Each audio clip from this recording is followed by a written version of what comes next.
আসসালামু আলাইকুম রহমতুল্লাহ। আউযু বিল্লাহি মিনাশ শাইতানির রাজিম। বিসমিল্লাহির রহমানির রহিম। রাব্বি ইশরাহ লি সাদরি আমরি ওয়াহলুল উকদাতাম মিন লিসানি ইয়াফকাহু কওলি। রাব্বি জিদনি ইলমা রাব্বি জিদনি ইলমা রাব্বি জিদনি ইলমা। বিসমিল্লাহির রহমানির রহিম। সো আমরা ইনশাআল্লাহ শুরু করতে চলেছি আমাদের আজকে তৃতীয় ক্লাস, এবং আমাদের তৃতীয় ক্লাসের টপিকটি হচ্ছে রিউমাটিক হার্ট ডিজিজ এবং valvular heart disease. So rheumatic heart disease এবং ভালভুলার হার্ট ডিজিজ নিয়ে ইনশাআল্লাহ আমরা আজকে পড়াশোনা করব। তবে সেই পড়াশোনা করার আগে আমরা গত ক্লাসে মায়োকার্ডাইটিস সম্পর্কে আপনাদেরকে কিছু আলোচনা করেছিলাম। মায়োকার্ডাইটিস এবং কার্ডিওমায়োপ্যাথি, মানে আমরা প্রথমে পড়েছি পেরিকার্ডিয়াম, এরপরে আমরা পড়েছি মায়োকার্ডিয়াম। সো আজকে ইনশাআল্লাহ আমরা আলোচনা করব হচ্ছে এন্ডোকার্ডিয়ামের সমস্যা। সো এন্ডোকার্ডিয়ামের সমস্যাকে আপনি এন্ডোকার্ডাইটিস হিসেবে পাবেন, এন্ডোকার্ডিয়ামের সমস্যাকে আপনি ভালভের সমস্যা হিসেবে পাবেন। রিউমেটিক হার্ট ডিজিজ এটা এরকম একটা রোগ যেখানে এন্ডোকার্ডিয়াম, পেরিকার্ডিয়াম, মায়োকার্ডিয়াম তিনটা লেয়ারই ইনভলভ করতে পারে। সো আমরা ইনশাআল্লাহ এই কারণে রিউমেটিক হার্ট ডিজিজটাকে আজকে আলোচনা রেখেছি। তবে আলোচনায় যাওয়ার আগে আমরা ইনশাআল্লাহ যেটা নিয়ে ডিসকাস করব সেটা হচ্ছে কি, সেটা হচ্ছে আমাদের আগের কোশ্চেন গুলা। সো গতকালকে ক্লাস শেষে আমরা যে কোশ্চেনগুলো আলোচনা করিনি এই জন্য যে হচ্ছে আপনাদের যেন অ্যাটলিস্ট একটু এক্সারসাইজ করার সুযোগ হয়, নিজেরা যেন একটা জিনিস পড়েন এবং আজকে যেন নিজেকে জাজ করতে পারেন। সো আপনাদের স্ক্রিনের সামনে কোশ্চেন চলে এসেছে। তো এই কোশ্চেনটা আপনারা দেখবেন এবং দেখে মনে মনে একটু চিন্তা করবেন যে আসলে এটার ডায়াগনোসিস কি হতে পারে। সো আমরা এটা এক সেকেন্ড। ওকে, সাময়িক গ্যাপ নেওয়ার জন্য আমরা দুঃখিত। তো আমরা যে কথা বলছিলাম যে আপনাদেরকে কিছু কোশ্চেন আগে আমরা দেখাই গতকালকে ক্লাসের উপরে, সেটা দেখে আপনারা ভাবেন যে এটা অ্যান্সার কি হতে পারে। যেমন প্রথম কোশ্চেনটাতে আমরা দেখতে পাচ্ছি যে একজন 28 বছরের একজন ম্যান আমাদের কাছে এসেছে। তার সমস্যা হচ্ছে কি, তার সমস্যা হচ্ছে হাইপারট্রফিক অবস্ট্রাকটিভ কার্ডিওমায়োপ্যাথি। তাহলে তার বয়স কত? তার বয়স হচ্ছে 28। সে হাইপারট্রফিক অবস্ট্রাকটিভ কার্ডিওমায়োপ্যাথি নিয়ে আসছে আমাদের কাছে। তার এখন পালপিটেশন হচ্ছে। 24 আওয়ার ইসিজি আপনি করেছেন, করে দেখেছেন নন সাস্টেইনড ভেন্ট্রিকুলার টেকিকার্ডিয়া। নন সাস্টেইনড ভেন্ট্রিকুলার টেকিকার্ডিয়া। এখন আপনি তাকে মোস্ট অ্যাপ্রোপ্রিয়েট ম্যানেজমেন্ট কি দিবেন? আপনি কি তার এভি নোড অ্যাবলাশন করে দিবেন? আপনি কি তার অ্যাক্সেসরি পাথওয়েগুলোকে বন্ধ করে দিবেন? এমিউডারন দিবেন? নাকি ইমপ্ল্যান্টেবল কার্ডিয়াক ডিফিব্রিলেটর, নাকি সোটালোল দিবেন? এখন এই এই জায়গাটাতে আমাদের যে মূল কনসার্নের যে বিষয়টা সেটা হচ্ছে কি, সেই কোন কথাটা? নন সাস্টেইন ভিটি। সো আমরা একটু এই নন সাস্টেইনড ভিটি এটা নিয়ে একটু চিন্তা করব যে নন সাস্টেইনড ভিটিতে আমাদের আসলে কি করণীয় আছে। তো একটা মানুষের যদি থাকে যে হিস্ট্রি অফ, যদি তার এরকম থাকে যে দুঃখিত, দুঃখিত, হ্যাঁ, history of hypertrophic obstructive cardiomyopathy যদি থাকে, এবং তার যদি এইরকম কোনো হিস্ট্রি থাকে যে নন সাস্টেইন ভিটি, এটা কি ইন্ডিকেট করে? এটা ইন্ডিকেট করে যে এই মানুষটা কিসের রিস্কে আছে? সাডেন কার্ডিয়াক ডেথের রিস্কে আছে। তো আমরা গতকালকে বলেছিলাম যে একটা মানুষের যদি এইরকম সমস্যাগুলো থাকে তাহলে তার সাডেন কার্ডিয়াক ডেথের একটা রিস্ক থাকে, যদি তার রিকারেন্ট সিনকপ হয়, যদি তার এক্সারসাইজ করার সময় তার ব্লাড প্রেশার কমে যায়, যদি তার ফ্যামিলিতে কোনো হিস্ট্রি থাকে, যদি তার নন সাস্টেইন ভেন্ট্রিকুলার টেকিকার্ডিয়া হয়, তখন আপনি বুঝবেন যে এই হাইপারট্রফিক অবস্ট্রাকটিভ কার্ডিওমায়োপ্যাথির পেশেন্টটা যে কোনো সময় মারা যেতে পারে।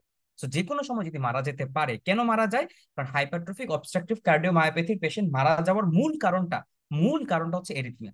তো যখনই এরিথমিয়া থাকবে তখন এই পেশেন্টটা মারা যেতে পারে। এবং যখন এই পেশেন্টটা মারা যাবে তখন কি করতে হবে? আমাদেরকে এইরকম কোনো ম্যানেজমেন্ট করতে হবে যে ওই পেশেন্টটাকে যেন 24 আওয়ার মনিটরিং এর জন্য কোনো কিছু আমাদের তার সাথে দিয়ে দিতে হবে। তো এটা হিসেবে আমরা কি দিয়ে দিতে পারি? এইটার জন্য আমরা দিতে পারি হচ্ছে ইমপ্ল্যান্টেবল কার্ডিও ভার্টার ডিফিব্রিলেটর, বা যেটাকে আমরা সংক্ষেপে আইসিডি বলি। কেন এটা দিবেন? কারণ হচ্ছে যে এই জিনিসটার কাজ হচ্ছে ডিফিব্রিলেশন। যখন সে দেখবে যে হার্টটা নর্মাল অবস্থার মতো বিট করছে না, যখন সে দেখবে যে হার্টটা নর্মাল অবস্থার মতো বিট করছে না, তখন সে ইলেকট্রিক শক দিবে। শক দিয়ে তার যে ভেন্ট্রিকুলার টেকিকার্ডিয়া সেটাকে সে সলভ করে দেবে। এইটা হচ্ছে এখানে আমাদের মূল কি পয়েন্ট। এখানে আপনি এভি নোড অ্যাবলেশন করে লাভ নাই, অ্যাক্সেসরি পাথওয়ে অ্যাবলেশন করে লাভ নাই। হ্যাঁ, সো এই অ্যাক্সেসরি পাথওয়ে অ্যাবলেশন আমরা করি হচ্ছে উলফ পার্কিনসন হোয়াইট সিনড্রোমে। এমিওডারন এটা আমরা দেই হচ্ছে সুপ্রাভেন্ট্রিকুলার টেকিকার্ডিয়ার ক্ষেত্রে। সোটালোল আমরা কখন দিই? সোটালোল হচ্ছে সাধারণত এটা একটা বিটা ব্লকার।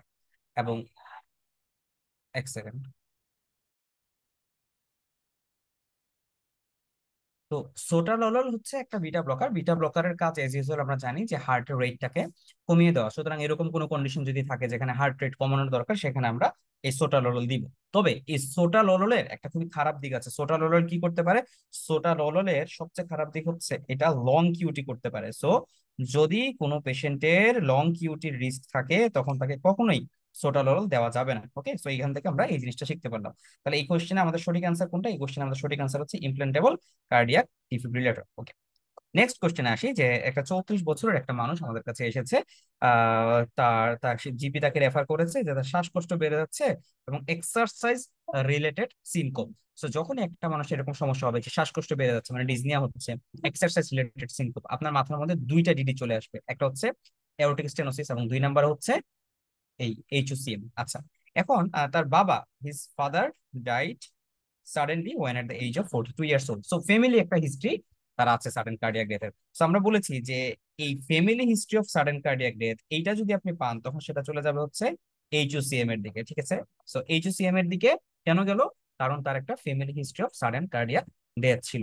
সো ইসিজিতে আপনি এই জিনিসটাকে আরো কনফার্ম করলেন, যে দেখলেন তার লেফট ভেন্ট্রিকুলার হাইপারট্রফি আছে, ওয়াইড স্প্রেড টি ওয়েভে ইনভার্সন আছে। সো এই সমস্ত জিনিস চিন্তা করে আপনার নেক্সট ইনভেস্টিগেশন কি করবেন? তো সাধারণত দেখেন আমরা এই মানুষটার চিন্তা করছি যে তার হাইপারট্রফিক অবস্ট্রাকটিভ কার্ডিওমায়োপ্যাথি।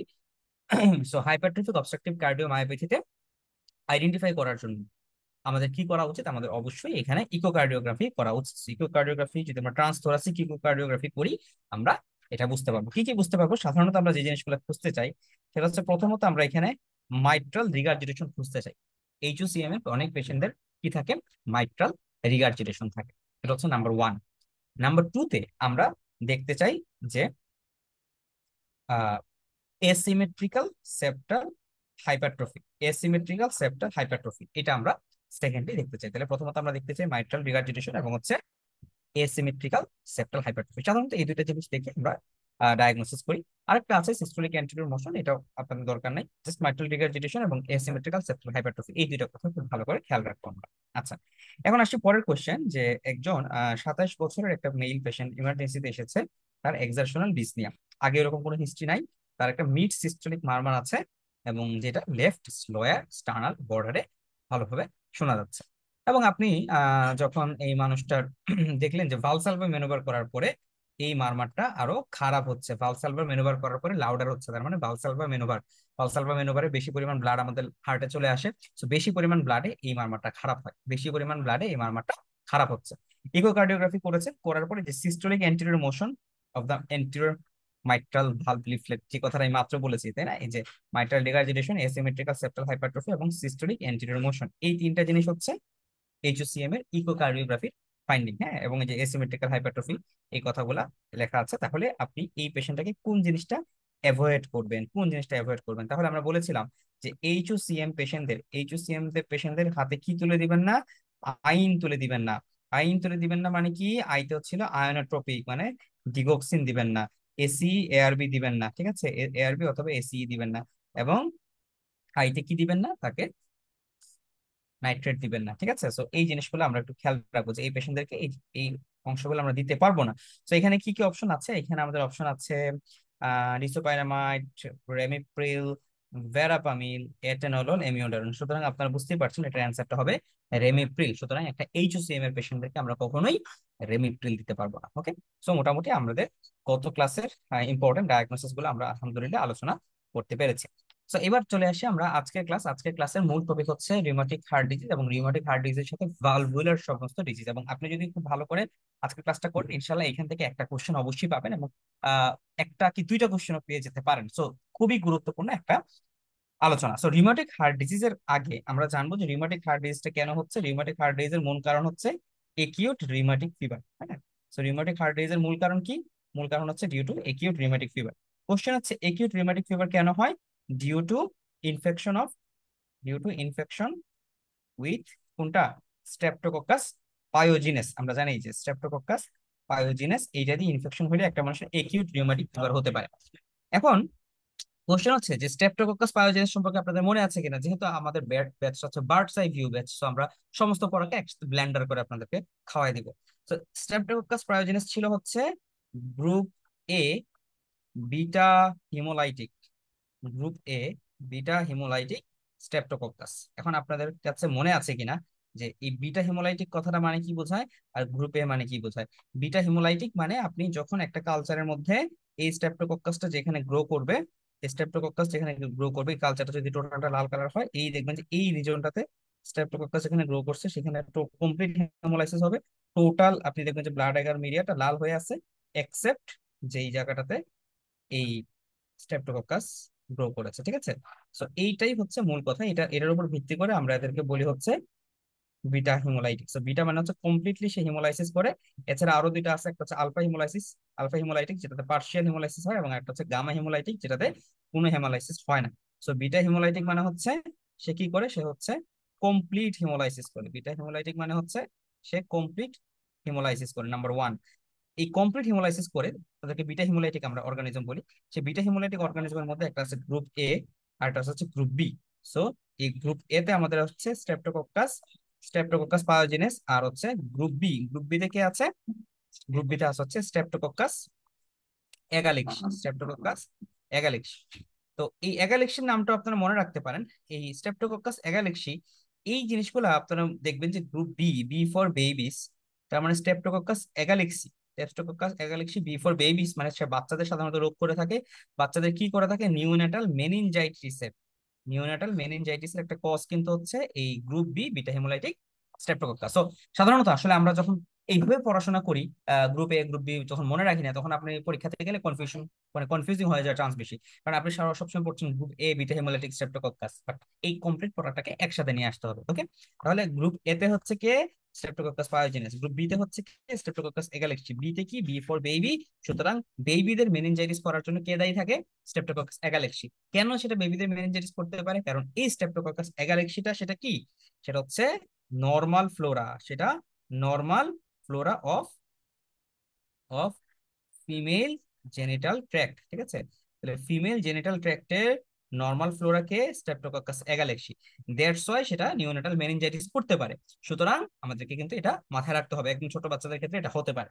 আচ্ছা, এবার আসি যে স্ট্রেপ্টোকক্কাস পায়োজিনেস। হ্যাঁ, স্ট্রেপ্টোকক্কাস পায়োজিনেস এটা নিয়ে যদি একটু বলি, তাহলে স্ট্রেপ্টোকক্কাস মানে আমরা এরকম ব্যাকটেরিয়ার কথা বলছি, সেটা কিভাবে আছে, সেটা চেইন আকারে আছে। স্ট্রেপ্টোকক্কাস মানে এরকম একটা ব্যাকটেরিয়া যেটা হচ্ছে কি চেইন আকারে আছে। তো চেইন আকারে যে ব্যাকটেরিয়া আছে সেটাকে আমরা বলি হচ্ছে স্ট্রেপ্টোকক্কাস পায়োজিনেস। ভেরি ইম্পর্টেন্ট একটা আলোচনা।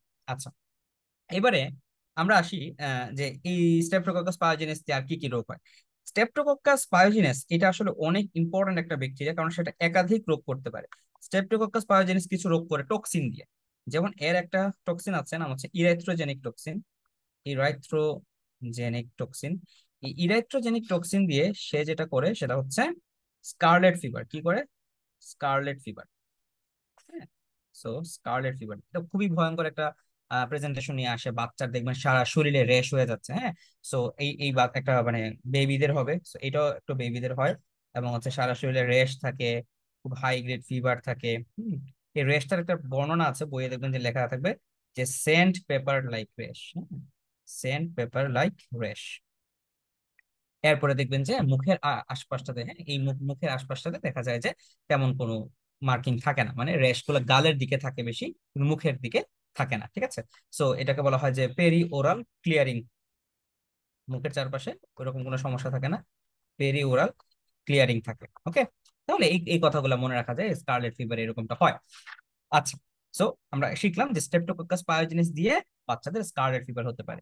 এই স্ট্রেপ্টোকক্কাস পায়োজিনেস দিয়ে কি হতে পারে, পায়োজিনেস দিয়ে এই যে পায়োজিনেস তার মানে কি, তারা পায়ো মানে পাস তৈরি করতে পারে, পাস জেনেসিস করতে পারে।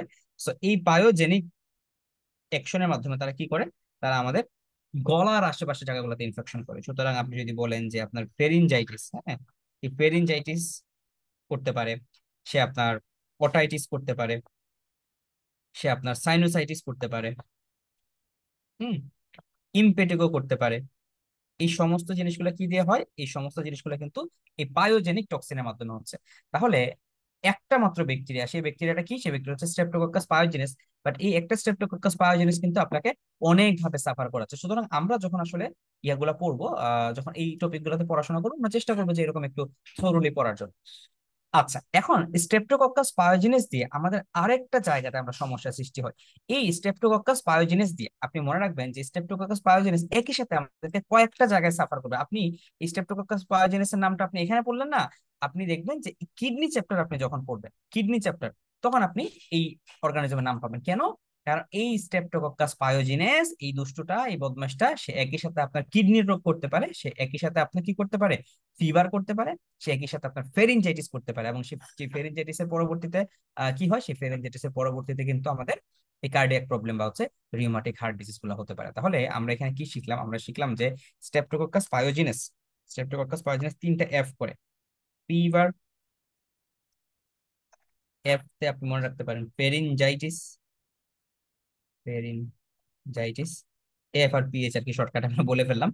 ফিভার, ফেরেনজাইটিস এবং গ্লোমেরুলো নেফ্রাইটিস। হ্যাঁ, গ্লোমেরুলো নেফ্রাইটিস।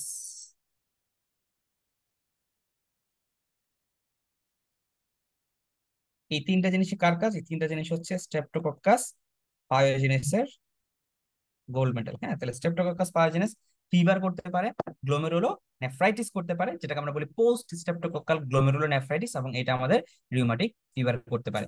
তাহলে এটা কিন্তু আসলে খুবই মানে বেশ বাজে একটা অর্গানিজম। হ্যাঁ, এই এই কারণে এই অর্গানিজমটা সম্পর্কে আমাদেরকে খুব ভালো করে খেয়াল রাখতে হবে।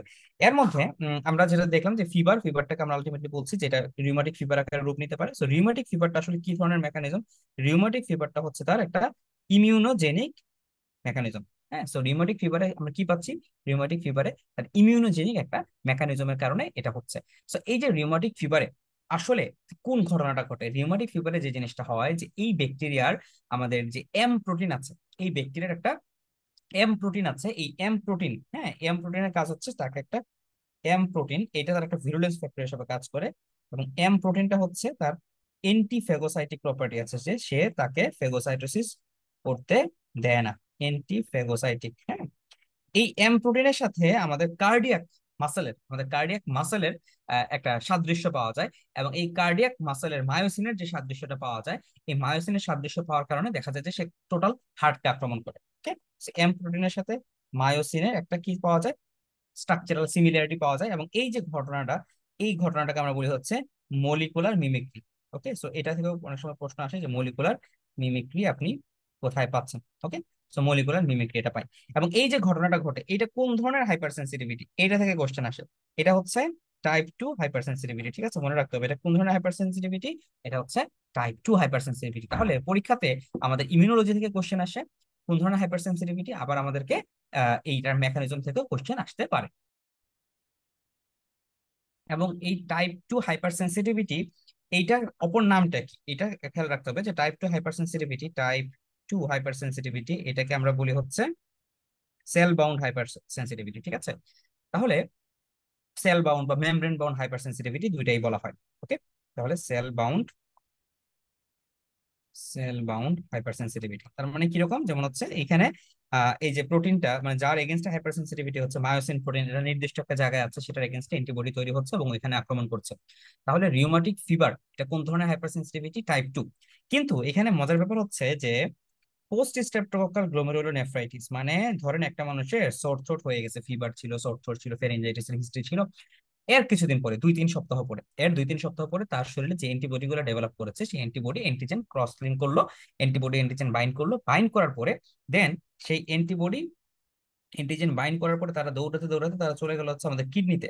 সো কিডনিতে গিয়ে কিডনির নেফ্রনের মধ্যে তারা আক্রমণ করলো, কিডনির নেফ্রনের মধ্যে আক্রমণ করে নেফ্রনের যে গ্লোমেরুলাস আছে, সেই নেফ্রনের গ্লোমেরুলাসে গিয়ে তারা ডিপোজিশন করলো। সো যখন এরকম নেফ্রনের গ্লোমেরুলাসে গিয়ে তারা ডিপোজিশন করবে এবং এগুলোকে যখন ধ্বংস করে দিবে, তখন যে ঘটনাটা ঘটে সেটাকে আমরা বলি পোস্ট স্ট্রেপ্টোকক্কাল গ্লোমেরুলোনেফ্রাইটিস। এবং এই পোস্ট স্ট্রেপ্টোকক্কাল গ্লোমেরুলোনেফ্রাইটিস কি দিয়ে ঘটলো? অ্যান্টিবডি অ্যান্টিজেনের complex. Okay, antigen antibody complex দিয়ে ঘটে। সো এইখান থেকে আমরা মনে রাখবো যে যদি অ্যান্টিজেন অ্যান্টিবডি কমপ্লেক্স তৈরি হয় এবং কমপ্লেক্সটা গিয়ে কোনো একটা জায়গায় ঝামেলা পাকায়, তখন সেটাকে আমরা বলি টাইপ 3 হাইপার সেন্সিটিভিটি। ওকে, তো সেটাকে আমরা কি বলি? Type 3 hyper sensitivity. তাহলে আমরা মোটামুটি হাইপার সেন্সিটিভিটির দুইটা টাইপ সম্পর্কে খুব ভালো করে শিখে ফেলেছি, একটা হচ্ছে টাইপ 2 এবং হচ্ছে টাইপ 3। এখন আপনি যেহেতু এটা শিখেই ফেলেছেন, সো আমরা আরেকটু ডিপে এখানে চলে যাব। So type 2 hypersensitivity, so আমি এইভাবে মনে রাখতাম, টু টু মানে হচ্ছে বি ফর হচ্ছে বাউন্ড, আর থ্রি থ্রি মানে হচ্ছে ইংরেজি লেটার সি ফর হচ্ছে complex. So C for complex এবং বি ফর বাউন্ড। ওকে, তাহলে এরকম বাউন্ড আর কোথায় কোথায় থাকে? যেমন আমাদের আরবিসির গায়ে যদি এইরকম কোনো বাউন্ড একটা, ধরেন আরবিসির গায়ে কোনো একটা অ্যান্টিজেন আছে, তো সেই অ্যান্টিজেনের এগেনস্টে আপনার শরীরে অ্যান্টিবডি ডেভেলপ করলো, তাহলে এটা কি হবে?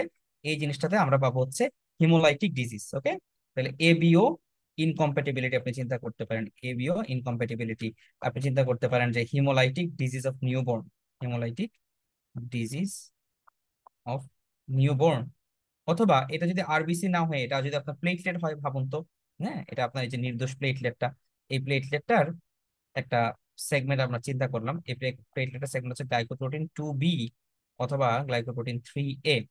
তো যদি একটা প্লেটলেট এর গ্লাইকোপ্রোটিন 2B বা 3A এটার এগেনস্টে যদি একটা অ্যান্টিবডি তৈরি হয় এবং এটা যদি আলটিমেটলি ডিস্ট্রাকশন করে, তখন এই রোগটাকে আমরা কি বলবো? এই রোগটাকে আমরা বলবো হচ্ছে immune thrombocytopenic purpura. Exactly. So দেখেন মেকানিজম কিন্তু আপনি যখন একটা বুঝে যাচ্ছেন, বাকি মেকানিজম কিন্তু আপনার মনে রাখা খুবই সহজ হয়ে যাচ্ছে। ওকে, সো ইমিউন থ্রম্বোসাইটোপেনিক পারপিউরা। অথবা যদি এমন হয় যে এই জিনিসটা ঘটলো একটা কোলাজেনের এগেনস্ট, হ্যাঁ এটা একটা কোলাজেন ফাইবার, এই কোলাজেনটা হচ্ছে type 4 collagen fibre. So type 4 collagen fibre আমরা কোথায় যেন পাই? টাইপ 4 কোলাজেন ফাইবার আমরা পাই হচ্ছে বেসমেন্ট মেমব্রেনে। ওকে, সো এই টাইপ 4 কোলাজেন ফাইবারের এগেনস্টে যখন এরকম অ্যান্টিবডি তৈরি হয়, এইরকম একটা রোগ আছে যে এই রোগটা, এই অ্যান্টিবডি গুলা আমাদের দুইটা জায়গাকে ডিস্ট্রাকশন করে। কোন দুইটা জায়গাকে ডিস্ট্রাকশন করে? নাম্বার 1 তারা হচ্ছে লাংসে ডিস্ট্রাকশন করে, এবং নাম্বার 2 তারা হচ্ছে কিডনিতে ডিস্ট্রাকশন করে। সো লাংস প্লাস কিডনি যখন একই সাথে ইনভলভমেন্ট হয়ে যায়, এই মানুষটার দুইটা ফিচার আসে। একটা হচ্ছে হেমাচুরিয়া আসে, যেহেতু কিডনি ইনভলভমেন্ট হচ্ছে। সাথে কি থাকে? সাথে হচ্ছে হিমোপ্টাইসিস থাকে। তো এই যে হেমাচুরিয়া এবং হিমোপ্টাইসিসের যে কম্বিনেশন, এই দুইটাকে আমরা একসাথে কি বলি? এই দুইটাকে আমরা বলি হচ্ছে, কি বলি বলেন? Goodpasture syndrome. Okay, so এই যে জিপিএস বা গুড পাস্টিউর সিনড্রোম, এই গুড পাস্টিউর সিনড্রোম কিন্তু এটা আরেকটা এক্সাম্পল যে নির্দিষ্ট জায়গায় একটা এন্টিজেন বসানো আছে, যে এন্টিজেনটা এখানে প্ল্যান্টেড করা এন্টিজেন, সেই এন্টিজেনের এগেনস্টে আপনার শরীরের অ্যান্টিবডি গুলা অ্যাকশন করা শুরু করলো। তাহলে এই যে মেমব্রেন বাউন্ড বা সেল বাউন্ড একটা এন্টিজেন, সেটার এগেনস্টে যখন আপনার অ্যান্টিবডি ফাংশন করা শুরু করে, তখন সেটাকে আমরা বলি type 2 hypersensitivity. So type 2 hyper sensitivity immunology আমরা এর মাঝখানে পড়ে ফেললাম। আরেকটা এক্সাম্পল শুধুমাত্র দিব আমাদের স্কিনের। আমাদের স্কিনে এটা অনেক সময় হতে পারে। স্কিনের যেই জিনিসটার এগেনস্টে হয়, সেটাও যদি একটু বলে দিই আপনাদেরকে ছোট্ট করে। সো আমরা চলে যাই হচ্ছে স্কিনে। সো স্কিনের মধ্যে, আমাদের স্কিনের মধ্যে হচ্ছে, ধরুন এটা একটা স্কিনের সেল, হ্যাঁ এটা একটা স্কিনের সেল, এটা আরেকটা স্কিনের সেল। ওকে, তাহলে এইভাবে স্কিনে আমরা জানি যে অনেকগুলা সেল থাকে। তাহলে এই যে স্কিনের সেলগুলা, এরা তো একটা আরেকটার সাথে কানেক্টেড আছে, তাই না? বলেন যে স্কিনের সেলগুলো একটা আরেকটার সাথে কানেক্টেড আছে। নিচে হচ্ছে এদের বেসমেন্ট মেমব্রেন, নিচে হচ্ছে কি এদের বেসমেন্ট মেমব্রেন। এখন যদি এমন হয় যে স্কিনের যে সেলগুলা তারা নিজেদের সাথে যেভাবে কানেক্টেড আছে, এইরকম এই কানেকশন গুলোর এগেনস্ট, হ্যাঁ এই কানেকশন গুলোর এগেনস্টে যদি আমরা সমস্যা সৃষ্টি করি, তো এই কানেকশন গুলোর নাম হচ্ছে ডেসমোসোম। এই জিনিসগুলো যে মাঝামাঝি আছে না ভাইয়া, এটার নাম হচ্ছে কি? ডেসমোসোম। ডেসমোসোম। আর যেটার সাথে এরা নিচে নিচে অ্যাঙ্কর করে থাকে, যে নিচে নিচে অ্যাঙ্কর করে আছে, এই জিনিসগুলোকে আমরা বলি হচ্ছে হেমিডেসমোসোম। ঠিক আছে, এই জিনিসগুলোকে আমরা কি বলি? হেমিডেসমোসোম। ওকে, তাহলে এই যে স্কিনের এই জিনিসটা, যদি এই ডেসমোসোমের এগেনস্টে যদি আপনার অ্যান্টিবডি ডেভেলপ করে ফেলে, যদি এইখানে অ্যান্টিবডি ডেভেলপ করে, তাহলে এই যে স্কিনের সেলগুলো ফটাস ফটাস করে ফেটে ফেটে আলাদা আলাদা হয়ে যাবে। তাহলে স্কিনটা ঠাসঠুস করে ফুটে যাবে। অথবা এরকম হতে পারে যে এটা একটা কন্ডিশন হতে পারে, অথবা এটা কন্ডিশনটা এরকম হতে পারে যে স্কিনের টোটাল সেলুলার লেয়ারটা একসাথে আছে, কিন্তু টোটাল সেলুলার লেয়ারটা একসাথে থাকলো, নিচে যেই বেসমেন্ট মেমব্রেন ছিল এগুলো থেকে তারা আলগা হয়ে গেছে। সুতরাং এই জায়গাতে কোন একটা ফ্লুইড টুইড চলে আসছে। হ্যাঁ, যদি এইরকম আর এখানে তো হচ্ছে চারপাশে ফ্লুইড চলে আসছে, যদি এইরকম কন্ডিশন হয়, তাহলে এই প্রথম কন্ডিশনটাকে আমরা বলি হচ্ছে পেমফিগাস ভালগারিস। Pemphigus vulgaris. আর দ্বিতীয় কন্ডিশনটাকে আমরা বলি হচ্ছে বুলাস পেমফিগয়েড। ঠিক আছে, তাহলে হেমিডেসমোসোমের এগেনস্ট অ্যান্টিবডি ডেভেলপ করলে, একটু অপেক্ষা করছি যে যেহেতু নেটওয়ার্ক একটু সমস্যা। ওকে, সো হেমিডেসমোসোমের এগেনস্ট অ্যান্টিবডি ডেভেলপ করলে সেটা বুলাস পেমফিগয়েড। ডেসমোসোমের এগেনস্ট অ্যান্টিবডি ডেভেলপ করলে সেটা পেমফিগাস ভালগারিস। তাহলে এইখানেও যেহেতু সেল বাউন্ড সমস্যা হচ্ছে, সুতরাং এই পেমফিগাস ভালগারিস এবং বুলাস পেমফিগয়েড এগুলোকে আমরা কোন ধরনের হাইপার সেন্সিটিভিটি ভাইয়া ফেলাবো? Type 2 hyper sensitivity. কথা একদম ক্লিয়ার হয়ে গেল। ওকে, সো টাইপ 2 হাইপার সেন্সিটিভিটিতে আসলে মূল মুদ্রা কথাটা কি? মুদ্রা কথাটা হচ্ছে এখানে আইজিজি অর আইজিএম অ্যান্টিবডি তৈরি হচ্ছে, এবং এগেইনস্ট এ প্ল্যান্টেড এন্টিজেন। এগেইনস্ট এ প্ল্যান্টেড এন্টিজেন মানে এন্টিজেনটা কোন একটা জায়গায় প্ল্যান্টেড আছে বা মেমব্রেন বাউন্ড আছে, ওই এন্টিজেনের এগেইনস্ট অ্যান্টিবডি তৈরি হচ্ছে। ঠিক তেমনি টাইপ 3 হাইপার সেন্সিটিভিটিতে হচ্ছে এন্টিজেন অ্যান্টিবডি কমপ্লেক্স তৈরি হচ্ছে, তৈরি হয়ে বিভিন্ন জায়গায় জায়গায় ছড়া ছিটা যাচ্ছে, বিভিন্ন জায়গায় গিয়ে ডিপোজিশন হচ্ছে। একটা এক্সাম্পল কি? যে এন্টিজেন অ্যান্টিবডি কমপ্লেক্সের, এই এন্টিজেন অ্যান্টিবডি কমপ্লেক্স আমরা পাইলাম হচ্ছে পোস্ট স্ট্রেপ্টোকক্কাল গ্লোমেরুলোনেফ্রাইটিস। তাহলে আমি এটা মুছে দিয়ে এই নামটা নিচে লিখি। ওকে, সো একটা এক্সাম্পল আমরা পাইলাম হচ্ছে পোস্ট স্ট্রেপ্টোকক্কাল গ্লোমেরুলোনেফ্রাইটিস। দেখি তো এরকম এক্সাম্পল আপনাদের জন্য বের করতে পারি কিনা। ধরেন এটা আপনার সেল, এইটা হচ্ছে নিউক্লিয়াস, এই নিউক্লিয়াসের ভিতরে হচ্ছে আপনার ডিএনএ। এই ডিএনএর একটা অংশ যদি কোনো কারণে বাইরে বের হয়ে যায়, এই ডিএনএর এগেনস্টে যদি আপনার কখনো অ্যান্টিবডি ডেভেলপ করে, তখন এটাকে আমরা বলি হচ্ছে এই অ্যান্টিবডির নাম কি হয়, এনটি ডিএস ডিএনএ। পরিচিত লাগতেছে এখন? অথবা যদি নিউক্লিয়াসের এগেনস্ট অ্যান্টিজেন ডেভেলপ করে, এন্টি নিউক্লিয়ার অ্যান্টিজেন এএনএ। তাহলে দেখেন এই ডিএনএ এর এগেনস্টে অ্যান্টিবডি তৈরি হওয়া বা নিউক্লিয়াসের এগেনস্টে অ্যান্টিবডি তৈরি হওয়া, এই অ্যান্টিবডি গুলা কি করে, এই অ্যান্টিবডি গুলা ডিএনএ সহ ওই জায়গার সাথে বাইন্ড করে ফেলে, এবং বাইন্ড করে তারা শরীরে বিভিন্ন জায়গায় ছড়া যায়, বিভিন্ন জায়গায় গিয়ে আক্রমণ করে। ঠিক আছে, তাহলে এখানে অ্যান্টিজেনটা কোনো একটা কারণে সেল থেকে বের হয়ে গেছে, তখনই তাকে অ্যান্টিবডি ধরে ফেলছে, এবং অ্যান্টিবডিটা ব্লাডের মধ্যে ঘুরতেছে, ঘুরতে ঘুরতে কোনো একটা জায়গায় গিয়ে ডিপোজিশন হচ্ছে, যেইখানে ডিপোজিশন হবে সেইখানে সমস্যা। লাংসে ডিপোজিশন হলে লাংসের সমস্যা, হার্টে ডিপোজিশন হলে হার্টের সমস্যা। আচ্ছা, একটু নেটওয়ার্ক চলে গেছে।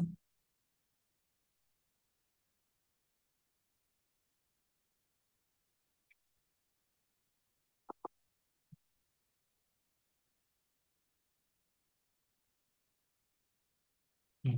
So, আশা করি এখন আমার স্ক্রিনটা দেখতে পাচ্ছেন।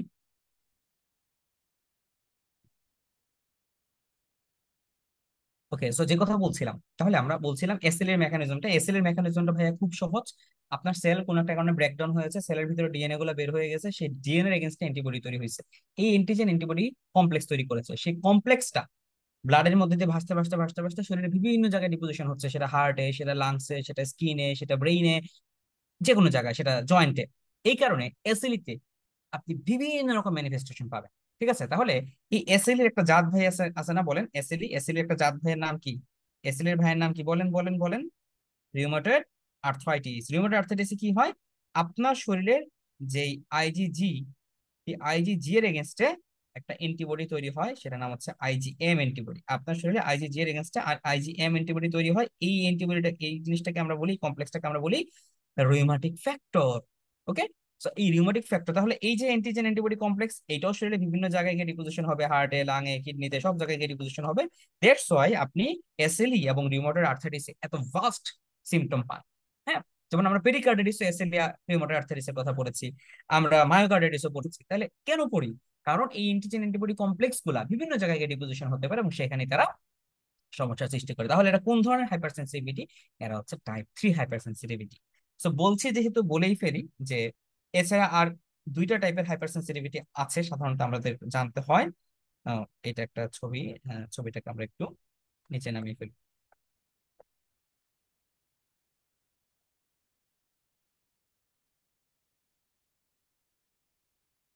ওকে, সো আমরা আর একটু স্পেস নিয়ে নিব।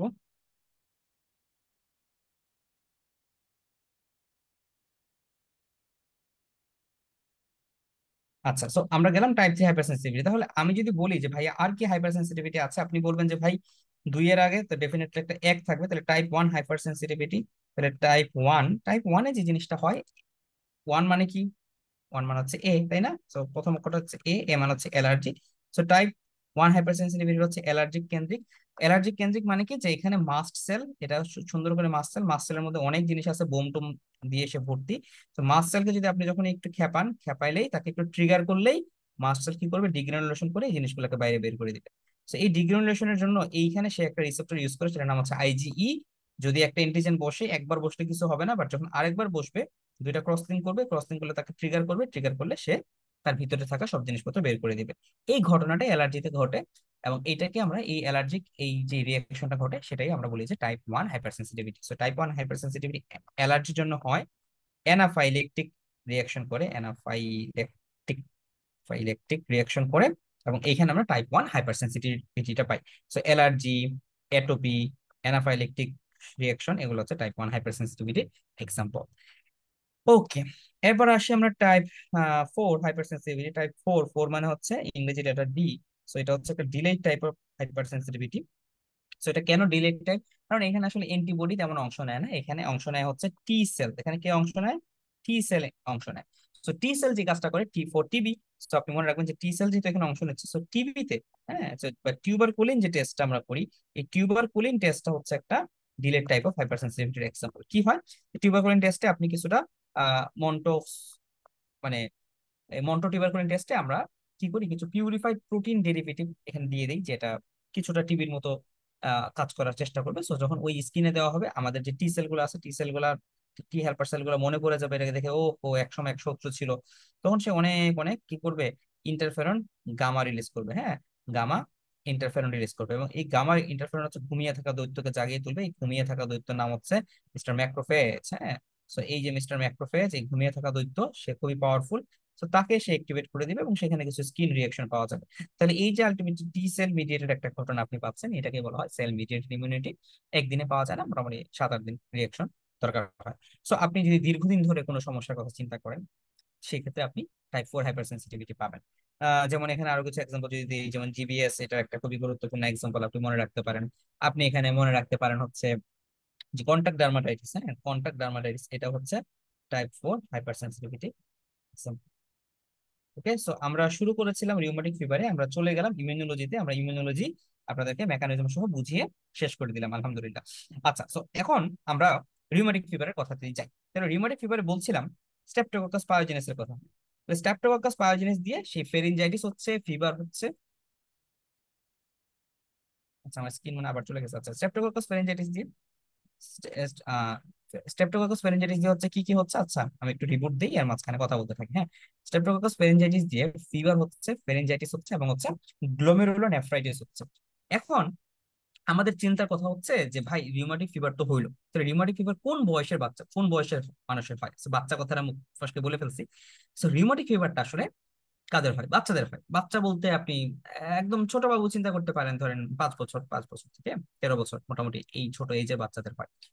সো বাচ্চাদের যে রিউমাটিক ফিভার হয়, এটা একটা ইম্পর্টেন্ট ফ্যাক্ট আছে যে বলা হয়েছে যে যেই সব যত কম বয়সে রিউমাটিক ফিভার হবে, তত বেশি বাচ্চাদের কার্ডিয়াক ইনভলভমেন্টের সমস্যা থাকবে। কারণ দেখেন, আজকের চ্যাপ্টারটা হচ্ছে কার্ডিওলজি, আপনাদেরকে পড়াচ্ছি রিউমাটিক ফিভার। সো কার্ডিওলজিতে রিউমাটিক ফিভার পড়াচ্ছি, তার মানে রিউমাটিক ফিভারে ডেফিনেটলি কার্ডিয়াক ইনভলভমেন্ট থাকে। সো যদি কার্ডিয়াক ইনভলভমেন্ট থাকে, দ্যাট মিনস রিউমাটিক ফিভারে বাচ্চাদের কার্ডিয়াক ইনভলভমেন্ট হতে পারে। সো এখানে এটা বলা হয়েছে যে যেই বাচ্চারা যত আগে আক্রান্ত হবে, তত বেশি তাদের কার্ডিয়াক ইনভলভমেন্ট হয়।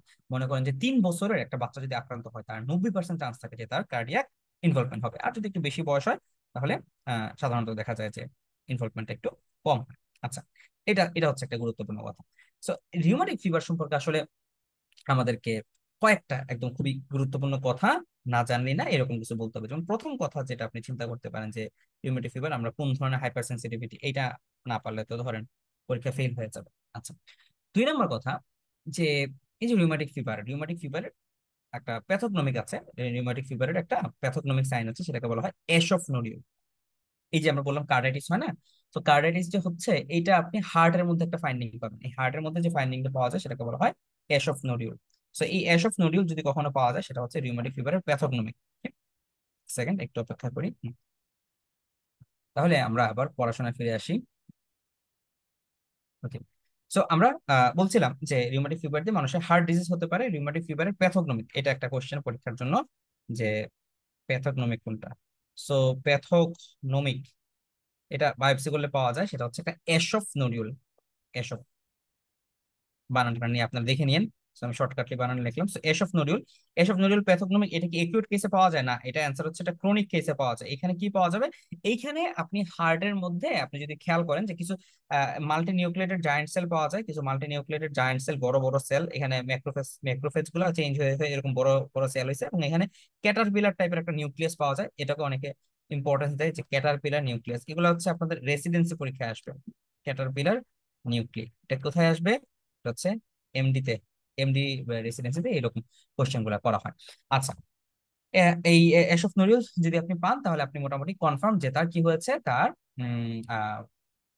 কার্ডাইটিস হয়েছে, পেনকার্ডাইটিস হয়েছে due to acute rheumatic fever. Okay, তাহলে আমরা এখানে পাচ্ছি ম্যাক্রোফেজ, আমরা এখানে পাচ্ছি কিছু T cell. So macrophage T lymphocyte, এরা মিলে এই অ্যাশ অফ নোডিউলটা তৈরি করে ক্রনিক ফেজে পাওয়া যায়। ওকে, 2 নাম্বার, এখানে একটা ডিজেনারেশন পাওয়া যায়। কোন ধরনের ডিজেনারেশন মনে রাখতে হবে? এখানে যে ডিজেনারেশন পাওয়া যায়, সেটাকে আমরা বলি ফাইব্রিনয়েড ডিজেনারেশন। হ্যাঁ, মানে ফাইব্রিন ডিপোজিশন হয় এরকম, ক্রনিক ইনফ্লামেশন থেকে তার ফাইব্রিন ডিপোজিশন হয়। This is very important. Okay, গেল 2 নাম্বার ইম্পর্টেন্ট কথা।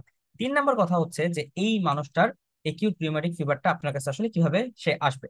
প্রথমে তার গলা ব্যথা আসবে, গলা ব্যথার পরে তার মাল্টি মাল্টি সিস্টেম ইনভলভমেন্ট করে ফেলবে। সো ইনিশিয়ালি এটা আসবে হচ্ছে আপনার একটা স্ট্রেপ্টোকক্কাল ফেরিনজাইটিস, যেহেতু পায়োজেন। সো ফেরিনজাইটিস করবে, ফেরিনজাইটিস করার পরে অথবা ফেরিনজাইটিস ছাড়াও এটা হতে পারে যে তার জয়েন্ট পেইন এন্ড তার আদার্স কিছু সিমটম। সো এই জয়েন্ট পেইন এবং আদার কিছু সিমটম, এই সিমটম গুলোকে আমরা বলি হচ্ছে Jones criteria. So Jones criteria নিয়ে অসংখ্যবার কোশ্চেন আসছে। সো জোনস ক্রাইটেরিয়াটা আমরা খুব ভালো করে মনে রাখবো।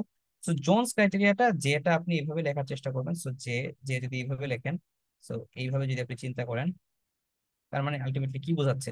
তো যেতে আমরা আসলে কি আঁকতে পারি?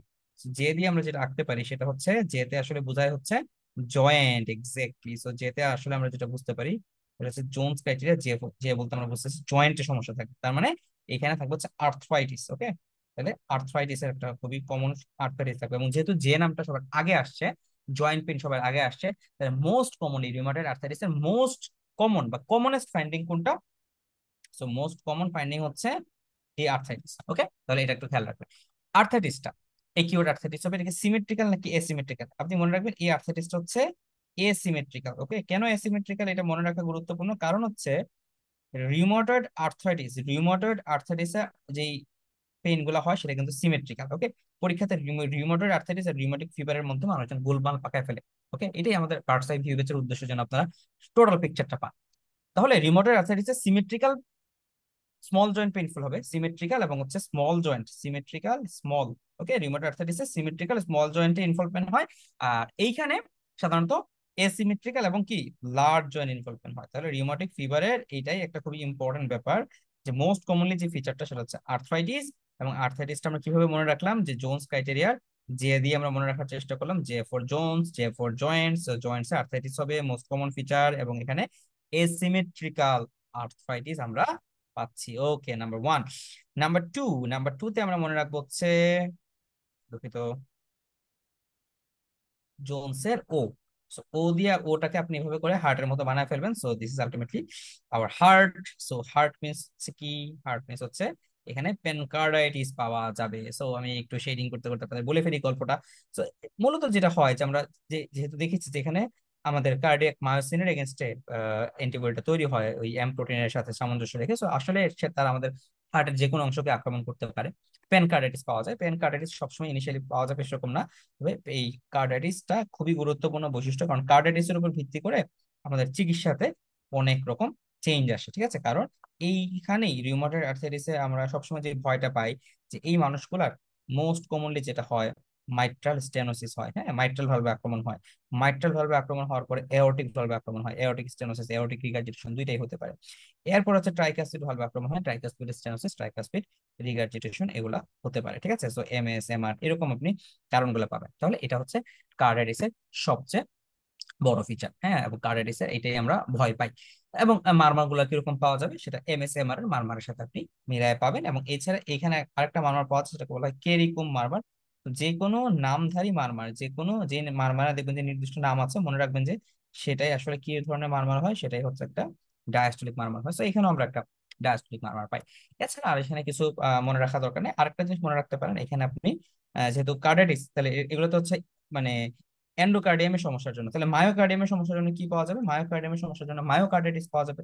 মায়োকার্ডিটিস পাইলে আমরা কি পাবো? এভি হার্ট, মানে এভি ব্লক পাইতে পারি। সো হার্ট ব্লক এটা একটা গুরুত্বপূর্ণ ব্যাপার, যেহেতু হার্ট ব্লক হয় সুতরাং এখানে পি আর ইন্টারভেলটা প্রলং হতে পারে। সো পি আর ইন্টারভেলটা যদি প্রলং হয়ে যায়, এটা কিন্তু একটা মাইনর ক্রাইটেরিয়ার মধ্যে পড়ে।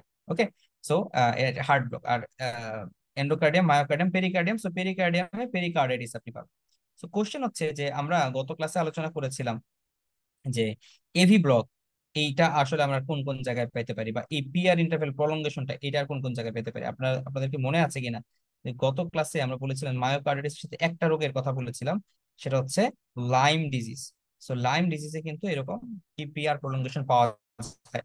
এছাড়া আরো আপনি মনে রাখতে পারেন যে সার্কোইডোসিসে এরকম পিআর প্রলঙ্গেশন পাওয়া যায়, রিউমাটিক ফিভারে এরকম পিআর প্রলঙ্গেশন পাওয়া যায়, যে কোনো কারণে এমআই যদি হয়ে যায় সেই ক্ষেত্রে এরকম পিআর প্রলঙ্গেশন পাওয়া যেতে পারে। একটা খুবই গুরুত্বপূর্ণ ড্রাগ হচ্ছে ডিগক্সিন। ডিগক্সিন যদি টক্সিসিটি হয় অথবা যদি পটাশিয়ামের লেভেল কমে যায়, তখন এরকম পিআর প্রলঙ্গেশন পাওয়া যেতে পারে। সো পিআর প্রলঙ্গেশনের কারণ কি কি? সার্কোইডোসিস, লাইম ডিজিজ, ডিগক্সিন এবং হচ্ছে হাইপোক্যালেমিয়া। এবং আমরা এখন শিখলাম হচ্ছে কি রিউমাটিক হার্ট ডিজিজ। এগুলোতে এই এভি ব্লক বা হচ্ছে পিআর প্রলঙ্গেশন পাওয়া যায়। এই ছবিটাই আমি আপনাদেরকে নোটস থেকে নিচে উল্লেখ করে দিয়েছি যে পিআর প্রলঙ্গেশনের কাজ কি, digoxin, toxicity, hypokalaemia, rheumatic fever, Lyme disease, sarcoidosis এগুলা। আর পিআর প্রলঙ্গেশন তো আমরা শিখলাম।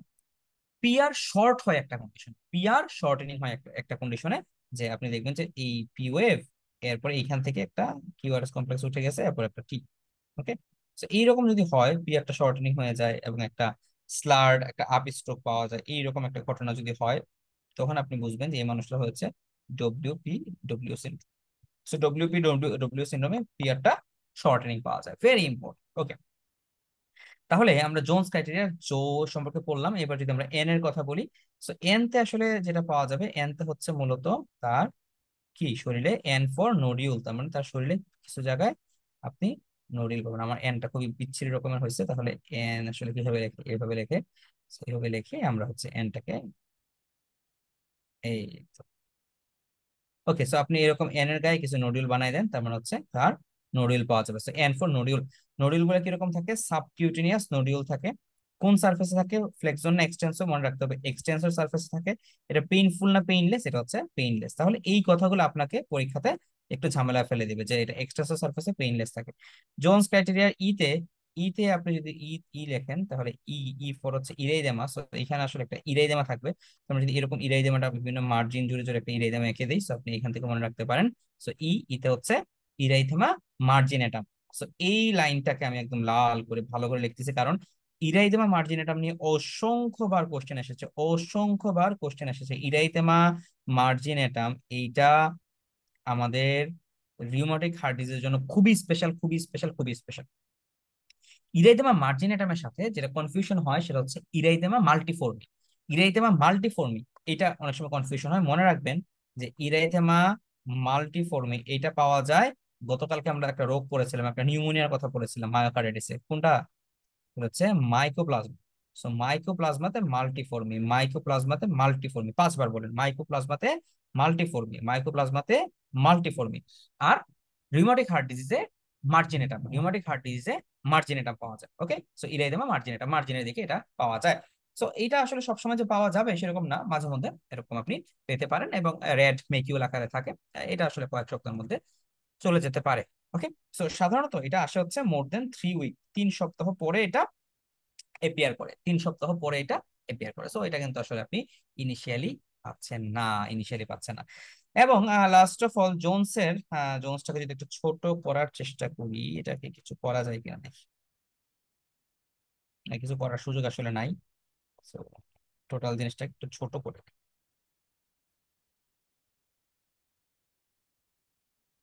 ওকে, সো একটুখানি জায়গা হয়েছে।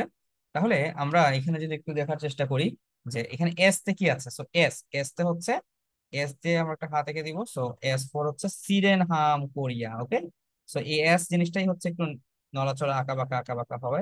সো এই হচ্ছে এস। সো এস এর মাথায় একটা হাত, হাত, হাত এঁকে দিলাম। সো এই হাতটা আপনার কাঁপাকাঁপি করতেছে। So this is Sydenham chorea. Okay, তাহলে ভেরি ইম্পর্টেন্ট, যদি আপনাকে পরীক্ষাতে কোশ্চেন করে যে জোনস ক্রাইটেরিয়ার কোন একটা জিনিস থাকলেই তুমি বলে দিবা যে ভাই আপনার রিউমাটিক হার্ট ডিজিজ, কোন জিনিসটা থাকলে সেটা হচ্ছে সিরেনহাম কোরিয়া। ওকে, তাহলে সিডেনহাম কোরিয়া থাকলেই, সিডেনহাম কোরিয়া থাকলেই তার ডায়াগনোসিস হচ্ছে rheumatic heart disease. But Sydenham chorea কি সাথে সাথে পাওয়া যায়? No, no, no, Sydenham chorea পাওয়া যায় 3 মাস পরে। ওকে, তাহলে 3 সপ্তাহ পরে পাওয়া যায় ইরেথমা মার্জিনেটাম, 3 মাস পরে পাওয়া যায় হচ্ছে সিডেনহাম কোরিয়া। এবং এটা কাদের হবে?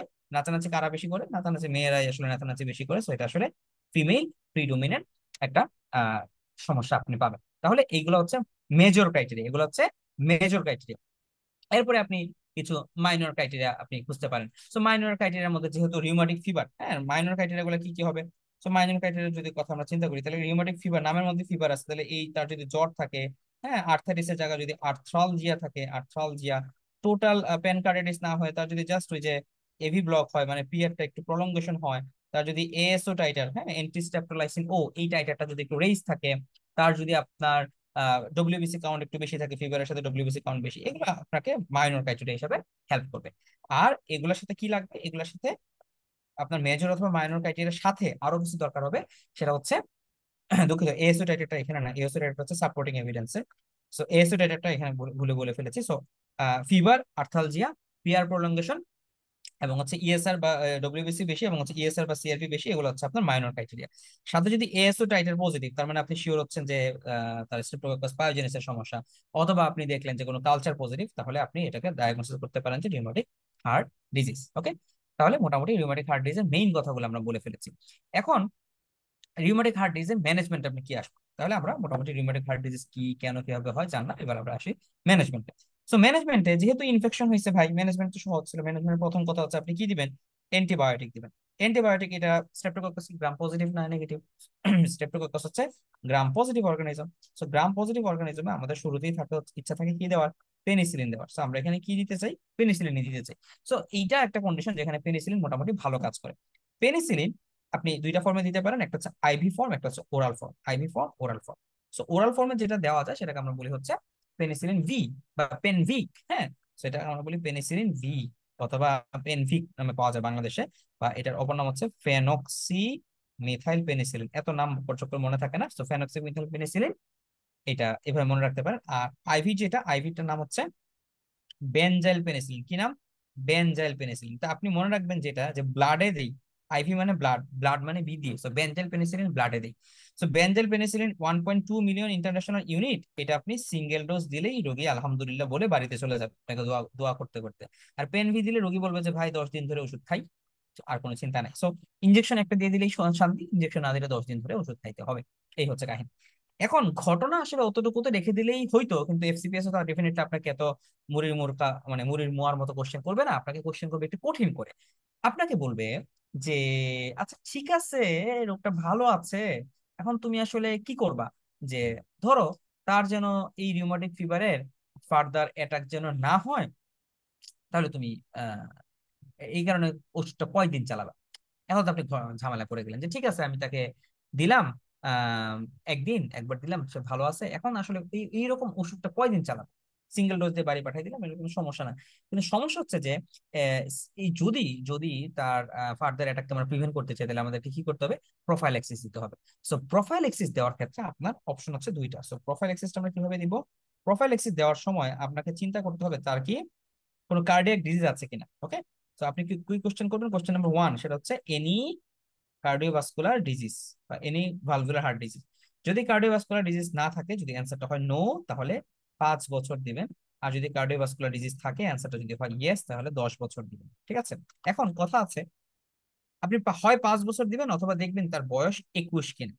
যদি 21 ইয়ার, এই দুইটার মধ্যে যেটা বেশি, 5 বছর ওর তার বয়স 21 হওয়া পর্যন্ত, যেই ডিউরেশনটা বেশি ততদিন আপনি অ্যান্টিবায়োটিক চালাবেন, অথবা তার বয়স 10 বছর, অথবা 10 বছর অ্যান্টিবায়োটিক চালাবেন, অথবা তার বয়স 40 হওয়া পর্যন্ত তাকে অ্যান্টিবায়োটিক চালাবেন, যেটা দীর্ঘ সময় ধরে হয়। কারণ এই মাইট্রাল স্টেনোসিস থেকে শুরু করে প্রতিটা রোগের ক্ষেত্রে রিউমাটিক হার্ট ডিজিজের একটা অসম্ভব রকম আসলে অ্যাসোসিয়েশন আছে। সো এই কারণে আমাদেরকে খেয়াল রাখতে হবে। আচ্ছা, এটা গেল তার এই রোগটার প্রোফাইল্যাক্সিস এবং রোগটার ম্যানেজমেন্ট। 2 নম্বরে তার অন্যান্য যে সমস্যা থাকবে, যেমন আর্থ্রাইটিস যদি থাকে, তাহলে আর্থ্রাইটিস থাকলে আপনি তাকে অন্যান্য ওষুধ দিবেন। আর্থ্রাইটিস থাকলে এখানে আমাদের ডেভিডসনে বলা হচ্ছে এসপিরিন দেওয়া, সো আপনি চাইলে এখানে এসপিরিন দিতে পারেন। যদি অন্যান্য কোনো কোরিয়া বা এই সমস্ত থাকে, ওগুলো দিতে পারেন। আর খুব বেশি দরকার হলে আপনি এখানে গ্লুকোকর্টিকয়েড দিতে পারেন, একটা ইনস্ট্যান্ট রিলিফের জন্য। ঠিক আছে, গ্লুকোকর্টিকয়েডের কাজ হচ্ছে ইনস্ট্যান্ট রিলিফ দিবেন। ওকে, আচ্ছা গেল। সো মোটামুটি এই হচ্ছে আমাদের রিউমাটিক হার্ট ডিজিজের চিকিৎসা। রিউমাটিক হার্ট ডিজিজ এর বাইরে আসলে আপনাকে কোশ্চেন করার খুব একটা চান্স নাই। ওকে, তাহলে রিউমাটিক হার্ট ডিজিজ সবচেয়ে কমনলি আমাদেরকে হার্টের যে জায়গাটা ধরে সেটা হচ্ছে মাইট্রাল ভালভ। সো এই মাইট্রাল ভালভে সে কি করতে পারে, মাইট্রাল ভালভটাকে সে স্টেনোস করে ফেলতে পারে। সো আমাদের পরের আলোচনা আজকে শুরু হচ্ছে মাইট্রাল স্টেনোসিস নিয়ে। ওকে, তো আসেন যে মাইট্রাল স্টেনোসিস নিয়ে একটু পড়াশোনা করি। তাহলে মাইট্রাল স্টেনোসিস আপনি যখন পড়তে যাবেন, আপনাকে সমস্ত হার্টের ডিজিজ গুলো আপনি একসাথে পড়ে ফেলতে পারবেন। তাহলে প্রথম কথা হচ্ছে মাইট্রাল স্টেনোসিস এর ক্ষেত্রে, যেহেতু রিউমাটিক হার্ট ডিজিজ পরেই শুরু করতেছি, তার মানে 1 নম্বরে মনে রাখবেন যে এটার মোস্ট মোস্ট মোস্ট কমন কারণ হচ্ছে রিউমাটিক হার্ট ডিজিজ। সো এটাই হচ্ছে 1 নাম্বার কজ, এবং হচ্ছে বলা যায় যে আপনার মানে অলমোস্ট অলওয়েজ আপনি এটা চিন্তা করতে পারেন, অলমোস্ট অলওয়েজ রিউমাটিক হার্ট ডিজিজই এটার কারণ। এটা অন্য কোনো আর চিন্তা করার দরকারই নেই, অথবা কোনো কোনো ক্ষেত্রে ক্যালসিফিকেশন হতে পারে। এখন এমএস কে আপনি ধরেন একটু ক্লাসিফিকেশন করতে যাচ্ছেন, হ্যাঁ, তো এমএস এটা কি সিভিয়ার কিনা, তাহলে এমএস এর সিভিয়ারিটি বোঝার জন্য আপনি দেখবেন যে এই যে মাইট্রাল ভালভটা, এই মাইট্রাল ভালভ এটা ধরেন লেফট এট্রিয়াম, হ্যাঁ, এখান থেকে ধরেন আমাদের এওরটা। তো এই যে মাইট্রাল ভালভের এই জায়গাটা কতটুকু নেরো, এই জিনিসটা যদি দেখা যায় যে আপনার কম নেরো হয়, ধরেন 5 সেন্টিমিটার স্কোয়ার পর্যন্ত যদি থাকে, তাহলে ইটস নর্মাল। আপনি মোটামুটি ধরতে পারেন যে নর্মাল 5 সেন্টিমিটার স্কোয়ার হচ্ছে নর্মাল। কিন্তু যদি এটা লেস দেন 1 সেন্টিমিটার স্কোয়ার হয়ে যায় তাহলে আপনি এটাকে বলবেন যে সিভিয়ার মাইট্রাল স্টেনোসিস। তাহলে মাইট্রাল স্টেনোসিস সিভিয়ার বলার জন্য আমাকে কি করতে হবে? আমাকে দেখতে হবে যে এই ওরিফিসটা আমাদের এটা কি সিভিয়ার মাইট্রাল স্টেনোসিসের ইয়েতে যাচ্ছে কিনা। ওকে, তাহলে এটা এক, অথবা বলা হয় যে এটা যদি 2 হয় তাহলে এটাকে সিভিয়ার মাইট্রাল স্টেনোসিস বলা যায়। So, আপনি মোটামুটি চিন্তা করতে পারেন 2 সেন্টিমিটার স্কোয়ার হলেই সিভিয়ার মাইট্রাল স্টেনোসিস। আচ্ছা, এখন যদি এইরকম ঘটনা ঘটে যে মাইট্রাল এই দিক থেকে ব্লাড আসতে পারতেছে না, so যার ফলে যে জিনিসটা হবে আস্তে আস্তে ফুলতে থাকবে, ফুলতে থাকবে হচ্ছে এই আপনার লেফট এট্রিয়াম। সো মাইট্রাল স্টেনোসিসের সিভিয়ারিটি আমরা বুঝলাম যে সিভিয়ার কত, লেস দেন 2 সেন্টিমিটার স্কোয়ার হলে হচ্ছে সিভিয়ার। এইবারে আপনি চিন্তা করতে পারেন যে মাইট্রাল স্টেনোসিস হলে সবচেয়ে বেশি এফেক্টেড হবে কে? Left atrium. লেফট এট্রিয়ামটা ফুলে ফেপে বড় হয়ে যাবে, এবং লেফট এট্রিয়াম যখন ফুলে ফেপে বড় হয় এখানে সবচেয়ে বেশি যে রোগটা চান্স থাকে সেটা হচ্ছে এট্রিয়াল ফিব্রিলেশন। কারণ লেফট এট্রিয়ামে পালমোনারি ভেইন গুলো ড্রেন করে, যে সমস্ত জায়গায় পালমোনারি ভেইন ড্রেন করে ওই সমস্ত জায়গায় অনেক ইলেকট্রিক্যাল ইম্পালস তৈরি হয়, উল্টাপাল্টা ইলেকট্রিক্যাল ইম্পালস, এটা টোটাল হার্টে ছড়া যায়, সেখান থেকে এট্রিয়াল ফিব্রিলেশন হতে পারে। তাহলে এমএস থেকে আপনাকে অত কিছু ঘাটাবে না, আপনাকে যে জিনিসটা ঘাটাবে সেটা হচ্ছে ভাই এমএস থেকে আপনার মারমারটা বোঝার চেষ্টা করবে যে এমএস এমআর এগুলোর মারমার আপনি বুঝেন কিনা। তাহলে এমএস এমআর এর মারমার গুলো আগে আপনাদেরকে একটু ক্লিয়ার করে নিই, ক্লিয়ার করার পরে আপনার বাকি 14 গোষ্ঠী সব পড়াই দিচ্ছি এদের। সো প্রথমত আসেন আপনি একটু হার্টের একটা কথা চিন্তা করেন। সো এটা হচ্ছে ধরেন আপনি হার্ট চিন্তা করলেন, হ্যাঁ। সো হার্টের আমি চিন্তা করলাম যে এই হচ্ছে মাইট্রাল ভালভ, ওকে। সো এটা হচ্ছে ট্রাইকাসপিড ভালভ। এইরকম করে আমরা একটা জিনিস ভেবে নিলাম মনে মনে, ওকে। সো মনে মনে ধরলাম, আচ্ছা ফাইন। এখন এইখানে আরেকটা ভালভ আছে। সো এই ভালভ গুলো একটু অন্য কালার দিচ্ছি, ধরেন এটা হচ্ছে আমাদের পালমোনারি ভালভ, এটা হচ্ছে আমাদের এওরটিক ভালভ। সো আপনি জাস্ট ভাবেন যে হার্টটা কখন কিভাবে কাজ করে। সো এটা যদি হার্ট হয়, সো আমরা জানি যে আমাদের ভেন্ট্রিকল কি করে, সিস্টল করে আর হচ্ছে ডায়াস্টল করে। ভেন্ট্রিকল যখন সিস্টল করবে, কন্ট্রাকশন করবে, তাহলে ভেন্ট্রিকল ব্লাড পাঠাবে এইদিকে, ভেন্ট্রিকল ব্লাড পাঠাবে বাইরের দিকে। সো সে দুই দিকে ধাক্কা দিবে। আর ভেন্ট্রিকল যখন এগুলো সিস্টলের দিকে সে ব্লাড গুলোকে দুই দিকে পাঠাতে চায়, ডায়াস্টলের দিকে সে ব্লাড গুলোকে নিয়ে আসতে চায়, ঠিক আছে। এই তো কাহিনী, হ্যাঁ। তো ডায়াস্টলে নিজের দিকে আনে আর সিস্টলে বাইরের দিকে পাঠায়। তাহলে মাইট্রাল স্টেনোসিস, মাইট্রাল স্টেনোসিস কি হচ্ছে? উপর থেকে মাইট্রাল ভালভের কাজ হচ্ছে উপর থেকে ব্লাড নিচে নিয়ে আসা, উপর থেকে ব্লাড নিচে নিয়ে আসা, তার মানে সমস্যা হবে হচ্ছে ডায়াস্টলে। সমস্যা হবে ডায়াস্টলে কেন? কারণ উপর থেকে ব্লাডটা নিচে আসতে পারবে না। সো মাইট্রাল স্টেনোসিস যেটা হচ্ছে দরজা খুলতেছে না খুলতেছে না খুলতেছে না, এই খুলতে খুলতে সমস্যা হওয়ার কারণে স্টেনোসিস মানে দরজা খোলাখুলিতে সমস্যা। যখন দরজা খোলাখুলিতে সমস্যা হবে, আপনি কোনো সময় টোটাল সিস্টল জুড়ে, টোটাল ডায়াস্টল জুড়ে আপনি মারমার পাবেন না। কেন পাবেন না? কারণ দরজা ভাই ধাক্কায় খুলতে পারতেছি না, এটা স্টেনসড হয়ে আছে। ওকে, সো সহজ কথায় এই কারণে আপনি দেখবেন সেটা এএস হোক আর সেটা এমএস হোক, আপনি টোটাল লেন্থ জুড়ে মারমার পাবেন না, ঠিক আছে। তাহলে এএস এ আমরা যে মারমারটা পাই আর এমএস এ আমরা যে মারমারটা পাই, লজিক্যালি চিন্তা করেন, আবার হচ্ছে একটু মুখস্থ টাইপের চিন্তা করছে। এএস এ যে এমএস এ যে মারমারটা পাই, এম ফর এম, তার মানে হচ্ছে মিড ডায়াস্টলিক, মিড ডায়াস্টলিক মারমার। কেন ভাই? প্রথম কথা হচ্ছে আমি বলছি স্টেনোসিস থাকলে আপনি বুঝে যাবেন যে এখানে total length of the systole অথবা ডায়াস্টল জুড়ে আপনি মারমান পাবেন না। সো এখানে এমএস এ দরজা খুলতেছে না, অনেক পরে একটু একটু করে দরজা খুলছে, তখন ব্লাড গুলো আসছে, এই কারণে মিড ডায়াস্টলিক মারমান। ডায়াস্টলিক কেন? কারণ হার্টটা রক্তকে টান দেয় হচ্ছে ডায়াস্টলের সময়, এই কারণে মিড ডায়াস্টলিক মারমান এক। এসে আপনি রক্ত বা হার্ট কন্ট্রাকশন করতেছে জোরে জোরে, এই দরজাটা বন্ধ, দরজা খুলতেছে না খুলতেছে না, হঠাৎ করে হার্ট জোরে ধাক্কা মারছে, এরপর দরজাটা খুলছে, খোলার পরে অনেকগুলো রক্ত বাইরে ফিস করে চলে গেছে, যে ফিস করে চলে গেছে, এটাকে আমরা বলি ইজেকশন। তো এইখানে আমরা পাবো হচ্ছে কি মারমার? Ejection systolic murmur. কি পাবো? Ejection systolic murmur. এটাও কিন্তু একদম শুরু থেকেই পাবেন এরকম না, এটা কিন্তু মানে সিস্টোলিকের একটুখানি সিস্টোলিকটা শুরু হয় একটুখানি পর্যায়ে পরে আপনি এটা পাবেন। সো এইখান থেকে আপনি যদি লেফট হার্ট বুঝতে পারেন তাহলে রাইট হার্টের ঘটনা একই। তাহলে আপনি যদি চিন্তা করেন যে পালমোনারি স্টেনোসিস, এইখানেও ইজেকশন সিস্টোলিক মারমার। আপনি যদি চিন্তা করেন ট্রাইকাসপিড স্টেনোসিস, তাহলে আপনি বলতে পারেন মিড ডায়াস্টোলিক মারমার। কথা মোটামুটি কাছাকাছি। সাধারণত ট্রাইকাসপিড স্টেনোসিসে আমরা মিড ডায়াস্টোলিক শব্দটা অত বেশি উল্লেখ করি না। আচ্ছা, তারপর আমরা ধরে নিলাম যে মিড ডায়াস্টোলিক মারমার। তাহলে আমরা হার্টের শক্ত হওয়া বুঝলাম, হার্টের শক্ত হওয়া অবস্থা বুঝলাম। এবার আসেন হার্টের নরম হওয়া অবস্থা। নরম হওয়া অবস্থা মানে কি? দরজা লাগতেছে না, হ্যাঁ। তাহলে এবার আমরা ভাবতে পারি aortic regurgitation, pulmonary regurgitation, mitral regurgitation, tricuspid regurgitation. তাহলে দরজা যদি বন্ধ না হয়, তাহলে বলেন তো মাইট্রাল ভালভটা বন্ধ হওয়া দরকার ছিল কখন? আমার হার্ট যখন কন্ট্রাকশন করে, সিস্টল করে, সে এইদিকেও ব্লাড পাঠাতে চায় এদিকেও ব্লাড পাঠাতে চায়। তার উদ্দেশ্য কি? তার উদ্দেশ্য হচ্ছে এওরটা দিয়ে ব্লাডটা পাঠাবে। এদিকে পাঠানোর উদ্দেশ্য না, এই ভালভটা তখন বন্ধ থাকার কথা। কিন্তু যদি এই বাবুটা বন্ধ হইতে না পারে, মাইট্রাল ভালভটা বন্ধ হইতে না পারে, হার্ট যতক্ষণ কন্ট্রাকশন করবে ততক্ষণ ব্লাড এখানে উঠতেই থাকবে, উঠতেই থাকবে, উঠতেই থাকবে। তার মানে হার্টের যখন সিস্টল করবে, হার্ট যখন চাপ মারলো, ব্লাড এদিকেও যাচ্ছে এদিকেও যাচ্ছে। এই যে ঘটনাটা, এটাকে আমরা কি বলবো? এইটাকে আমরা বলবো হোলো সিস্টোলিক বা পেন সিস্টোলিক। কি বলবো? Pansystolic murmur. তাহলে মাইট্রাল ডিকার্জুনেশন কি হচ্ছে?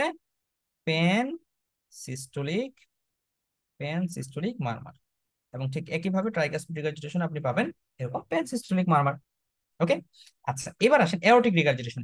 এওরটিক রিগার্জিটেশনে যেটা হলো, এওরটিক রিগার্জিটেশনে যেটা হলো যে ব্লাড একটা গেল, এখন ব্লাড একটা যাওয়ার পরে হার্ট তো ব্লাড পাঠিয়ে দিচ্ছে, পাঠিয়ে দিয়ে হার্ট এবার রিল্যাক্স হয়ে যাবে। হার্ট যখন রিল্যাক্স হয়ে যাবে তখন সেই ব্লাডটা আবার ব্যাক করতে যাবে। তাহলে হার্ট ব্যাক, ব্লাড আবার ব্যাক করে কখন? ডায়াস্টলে হার্ট ব্লাড ব্যাক করে, ডায়াস্টলে ব্যাক করে, ডায়াস্টলে ব্যাক করে। সো যখন হার্টটা আরামে রিল্যাক্স করতে যাচ্ছে, ডায়াস্টলে যেতে যাচ্ছে, তখন এই ব্লাডটা ব্যাক করে ফেলতে যাচ্ছে। সো এইটা মাত্র পাঠাইছে, কোন রকমে পাঠাইছে, পাঠায় হার্টটা রিল্যাক্স করা শুরু করলো, ব্লাড বলবে ভাই আমি আর যাইতে চাই না, আমি এবার ফেরত আসতে চাই। So, মানে জাস্ট ডায়াস্টলের শুরুতেই সেটা ফেরত চলে আসবে, কারণ সে তো যদি মিড ডায়াস্টলিক, মানে মিড ডায়াস্টলিক হয় ততক্ষণ তো ব্লাড চলেই যাবে। সো মানে হার্ট সিস্টেম করার পরেই যখন ডায়াস্টল শুরু করলো, ইন দ্যাট মোমেন্ট ব্লাড বলছে ভাই আমি আর সামনে আগাইতে চাই না, জীবনে অনেক যুদ্ধ করছি, আমি পিছনে আগের জায়গায় থাকতেছি। সো এই যে ব্লাডটা ডায়াস্টলের সময় হচ্ছে, এই ডায়াস্টলিক মারমারটাকে আমরা বলবো আর্লি ডায়াস্টলিক মারমার। সো ঠিক আপনি এইখানেও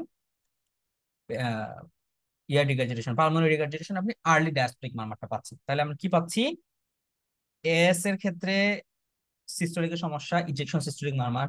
পিএস এর ক্ষেত্রে ইজেকশন সিস্টোলিক মারমার, এমআর এবং হচ্ছে এমএসটিএস এর ক্ষেত্রে মিড ডায়াস্টলিক মারমার, এমআরপিআর এর ক্ষেত্রে পেন সিস্টোলিক মারমার, আর এআরপিআর এর ক্ষেত্রে আর্লি ডায়াস্টলিক মারমার। প্রত্যেকটা কথা অসম্ভব গুরুত্বপূর্ণ, আজীবন আজীবন আজীবন মনে রাখবেন। এইখানে কোনো একটা ঝামেলা হইলে পরীক্ষাতে ফেল। ওকে, এবারে আমরা আরেকটু একটু ডিপে চিন্তা করব। ধরেন এইখানে একটা ফোঁটা করে দিলাম, এইটাকে কি বলবেন আপনি? ভেন্ট্রিকুলার, ভেন্ট্রিকুলার ফোঁটা হয়ে গেছে, তার মানে কি? Ventricular septal defect. এখন এই ভেন্ট্রিকুলার সেপ্টাল ডিফেক্ট দিয়ে এইখান থেকে এখানে ব্লাড কখন আসবে? হার্ট যখন রিল্যাক্স করে বসে থাকবে, না হার্ট যখন চাপ মারবে? ডেফিনেটলি হার্ট যখন চাপ মারবে, ব্লাড এদিকেও যাবে, ওইদিকেও যাবে, এইদিকেও যাবে, সব ফোঁটা দিয়ে ব্লাড দৌড় দেওয়ার চেষ্টা করবে। তো যতক্ষণ ব্লাড পাম্প করবে, হার্ট যতক্ষণ পাম্প করবে ততক্ষণই ব্লাডটা এখানে আসবে। তার মানে এই যে আপনি যদি ভিএসডির মারমারের কথা চিন্তা করেন, ভিএসডির মারমারও কিন্তু আপনার কি পাচ্ছেন? Pansystolic murmur, pansystolic murmur. এবং এইখানে যদি আমি বলি যে এই ছিদ্রটা যদি বড় হয়, ভিএসডি ছিদ্রটা যদি ছোট হয়, তাহলে মারমার বেশি হবে, মারমারের সাউন্ড বেশি হবে, নাকি ভিএসডি ছিদ্রটা বড় হলে মারমারের সাউন্ড বেশি হবে? দেখেন তো, চিন্তা করেন তো। আপনার বাসায় পানির ট্যাপ ছাড়েন, পানির ট্যাপ পানি পড়তেছে, একটা আঙ্গুল দিয়ে দিন, দেখবেন যে ছিদ্র ছোট করে দিলে সাই করে পানিটা চলে। তার মানে যখন আপনার ভিএসডি ছিদ্র ছোট হয়, তখন আরো সাই করে বেশি বেশি বেশি স্পিডে মারমারটা হয়। তাহলে ভিএসডি ছিদ্র ছোট হলে মারমারের আওয়াজ বেশি, ভিএসডি ছিদ্র বড় হলে মারমারের আওয়াজ কম। এবং এই মারমারটা হচ্ছে প্যানসিস্টোলিক মারমার। এই বাজে শোনায় মারমারটা, এটাকে বলা হয় হার্শ মারমার। প্যানসিস্টোলিক হার্শ মারমার যদি কেউ বলে, আচ্ছা নেটওয়ার্ক জনিত জটিলতা, আমি একটু অপেক্ষা করি। হ্যাঁ, সো পেনসিস্টোলিক হার্শ হার্শ মারমার যদি বলে, ডায়াগনোসিস হচ্ছে ভাই পিএসডি। ডায়াগনোসিস কি? পিএসডি। ওকে। তাহলে মোটামুটি আমরা সমস্ত ইম্পর্টেন্ট মারমার গুলোকে পড়ে ফেলছি। এরপরে আপনাকে বলছি যে যত নেমড মারমার আছে, হ্যাঁ, যত ধরেন আপনি কত বক্কর চক্কর নাম শুনবেন, অস্টিন ফ্লিন মারমার, পিস্টল শুট মারমার, হ্যাঁ, কেরি কোমস মারমার, যত নেমড মারমার আছে সব মারমারই হচ্ছে ডায়াস্টলিক মারমার। ডায়াস্টলিক মারমার যত যত নেম মারমার আছে সব হচ্ছে ডায়াস্টলিক মারমার। এইবারে একটা টপিক আছে, সেটা হচ্ছে দুধ ভাত মারমার। দুধ ভাত মারমার কোনটা? দেখেন, আপনি বিনাইন ডায়াস্টলিক পড়ছেন, ইজেকশন সিস্টোলিক পড়ছেন, হ্যাঁ, প্রেন সিস্টোলিক পড়ছেন, বিনাইন আপনি মিড সিস্টোলিক কোনো মারমার পড়েন নাই। সো যেই মারমারটা মিড সিস্টোলিক, যেই মারমারটা কোনো জায়গায় রেডিয়েশন হয় না, মানে ওই মারমারটা হার্টেই শোনা যায়, অন্য কোনো জায়গায় কোনো সাউন্ড শোনা যায় না, যে মারমারের সাথে কোনো প্যাথোলজি নাই, যে মারমারে হার্ট সাউন্ডে কোনো সমস্যা নাই, এই মারমার গুলোকে আমরা বলি বিনাইন মারমার। এবং এই বিনাইন মারমার নিয়ে অসংখ্য অসংখ্য অসংখ্য অসংখ্য অসংখ্য বার আপনি রেসিডেন্সিতে কোশ্চেন আসে। তো এমডিতে যাওয়ার আগে এই কথাটা, বিনাইন মারমারের কয়েকটা বক্স আছে, মানে কয়েকটা লাইন আছে, মাস্ট আপনাদেরকে পড়ে ফেলতে হবে। আচ্ছা, সো মোটামুটি ইম্পর্টেন্ট কথাবার্তা বলে ফেলছি। আরেকটা খালি বাকি আছে, সেটা হচ্ছে মাইট্রাল ভালভ প্রলাপস। এটা এফসিপিএস এ লাগে না, এমআরসিপি তে লাগে, একটু দেখাই দিচ্ছি। তাহলে মারমার, আচ্ছা, মারমারের ক্ষেত্রে এখানে আরো একটা দুটো লাইন আমি এখান থেকে দাগাই দিব, এটা আপনারা পড়লে সহজ সুবিধা হবে। দেখেন, মারমারের কথা হচ্ছে যে কিছু মারমার ইন্সপাইরেশনে বাড়ে, কিছু মারমার এক্সপাইরেশনে বাড়ে। এই কথাটা একটু বুঝেন, বুঝার চেষ্টা করেন। যে আচ্ছা বোঝা লাগবে না, সহজ কথা হচ্ছে যে ইন্সপাইরেশনে আমরা যখন শ্বাস নিই তখন রাইট সাইডে বেশি ব্লাড চলে আসে, এক্সপাইরেশনে লেফট সাইডে বেশি ব্লাড চলে আসে। সো এটা হচ্ছে লজিক্যাল কথা। আর মুখস্থ করার কথা হচ্ছে ইন্সপাইরেশনে আই আছে, রাইটে হচ্ছে কি আছে, আই আছে। রাইট সাইডের সমস্ত মারমার কোথায় কখন বাড়বে, ইন্সপাইরেশনে বাড়বে। আর এক্সপাইরেশনে ই আছে, লেফটে ই আছে। সো লেফট সাইডের সমস্ত মারমার হচ্ছে এক্সপাইরেশনে বাড়বে। So breath holding after inspiration, breath holding after inspiration right সাইডের মারমার গুলো বেড়ে যাবে। Breath holding after expiration left সাইডের মারমার বাড়বে। আমরা যে কার্ডিওভাস্কুলার এক্সামিনেশনে বলতাম চাচা শ্বাস নিয়ে শ্বাস ছেড়ে শ্বাস বন্ধ করে রাখেন, কেন বলতাম? শ্বাস নিয়ে শ্বাস ছেড়ে, তার মানে এক্সপাইরেশন করে শ্বাস বন্ধ করে রাখেন। তাহলে এমএস এর মান মানে এই কথা বলবেন, এরপরে এএস এর মান মানে এই কথা বলবেন। আর যদি ট্রাইকাসপি পালমোনারি দেখতে চান আপনি বলবেন চাচা শ্বাস নিয়ে শ্বাস বন্ধ করে রাখেন। তো এই জায়গাটাতেই আপনি যদি বুঝতে পারেন আপনি পরীক্ষাতে ফাটাই দিবেন। ওকে, সো মারমান আমরা ফটাফট পড়ে ফেলি তাহলে। এক নম্বর কথা, মারমান আমরা ইন্সপিরেশন এক্সপিরেশনের কথা পড়েছি। এক সেকেন্ডে আমরা একটু গ্যাপ দিব।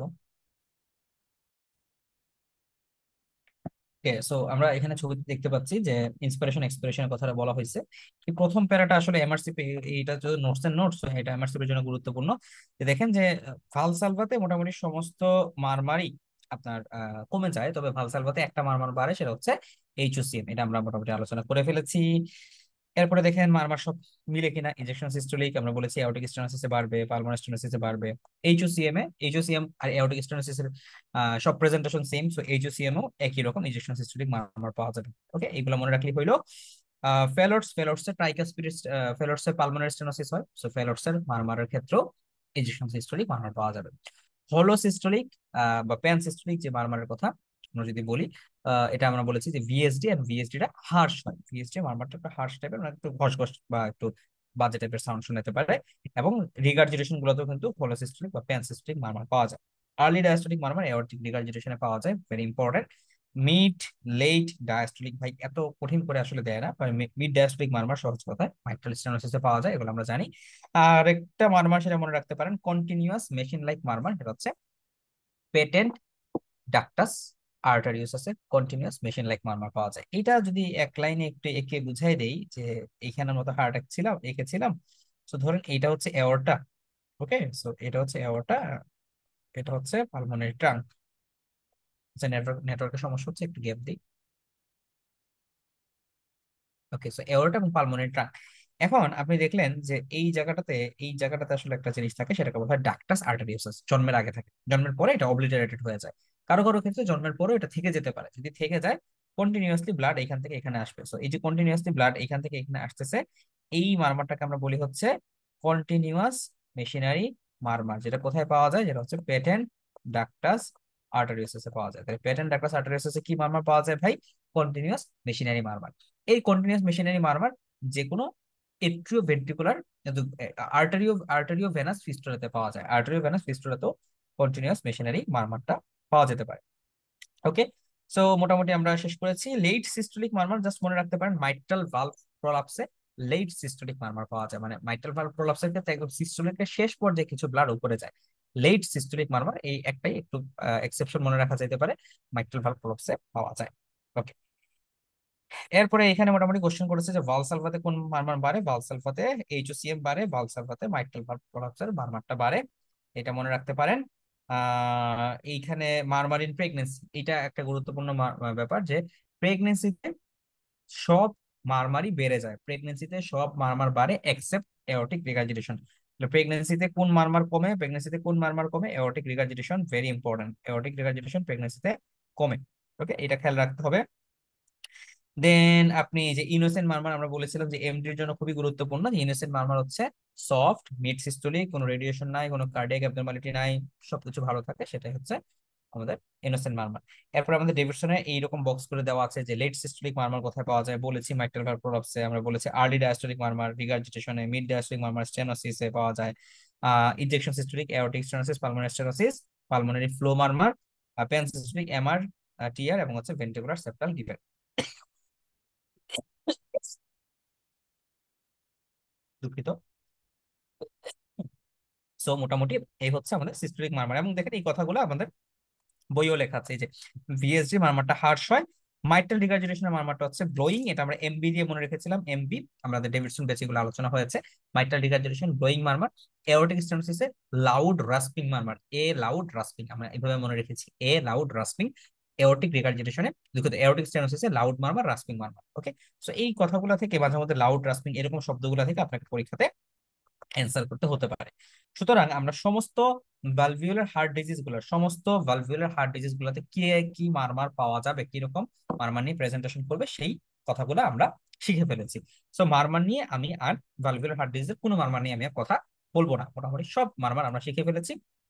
এই জায়গাতে আমরা যদি এমএস পড়ছিলাম, এমএস এর ক্ষেত্রে একটা খেয়াল রাখতে হবে, এমএস এর ক্ষেত্রে ফার্স্ট হার্ট সাউন্ডটা লাউড হয়, এমএস এর ক্ষেত্রে ফার্স্ট হার্ট সাউন্ডটা লাউড হয়। অন্যদিকে এএস এর ক্ষেত্রে আমরা জানি যে এট্রিও ভেন্ট্রিকুলার ভালভ গুলো যদি ক্লোজ করে, মানে মাইট্রাল ভালভ, ট্রাইকাসপিড ভালভ যদি ক্লোজ করে, ফার্স্ট হার্ট সাউন্ড হয়। এওরটিক এবং পালমোনারি ভালভ ক্লোজ করলে সেকেন্ড হার্ট সাউন্ড হয়।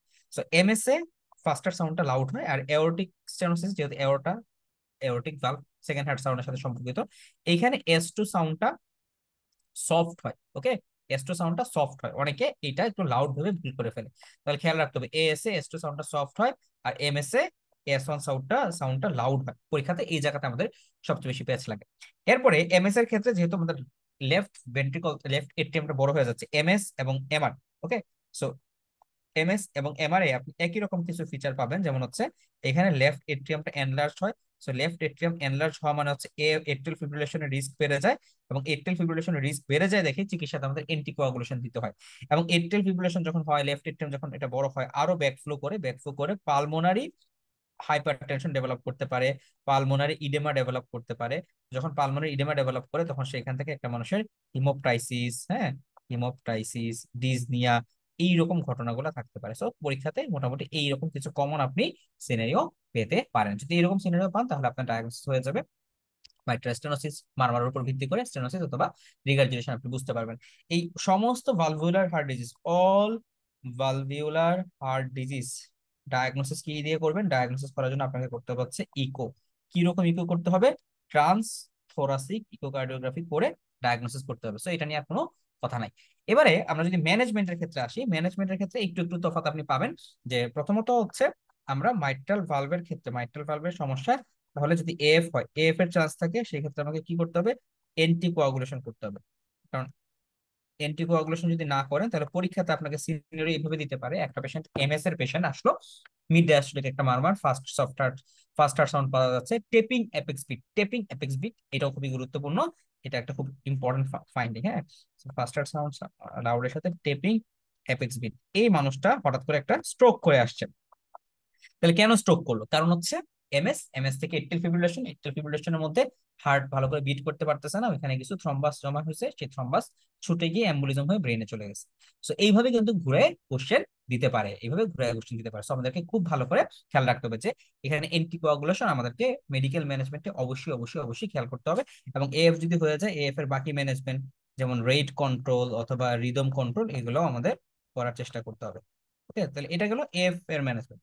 দুই নাম্বার হচ্ছে, এবার আমরা যদি আসি যে ভালভের ম্যানেজমেন্টে কি করব। ভালভের ম্যানেজমেন্টের ক্ষেত্রে ভালভটাকে রিপেয়ার করে দিবেন। সো ভালভটাকে রিপেয়ার করা হচ্ছে ভালভিওলোপ্লাস্টি।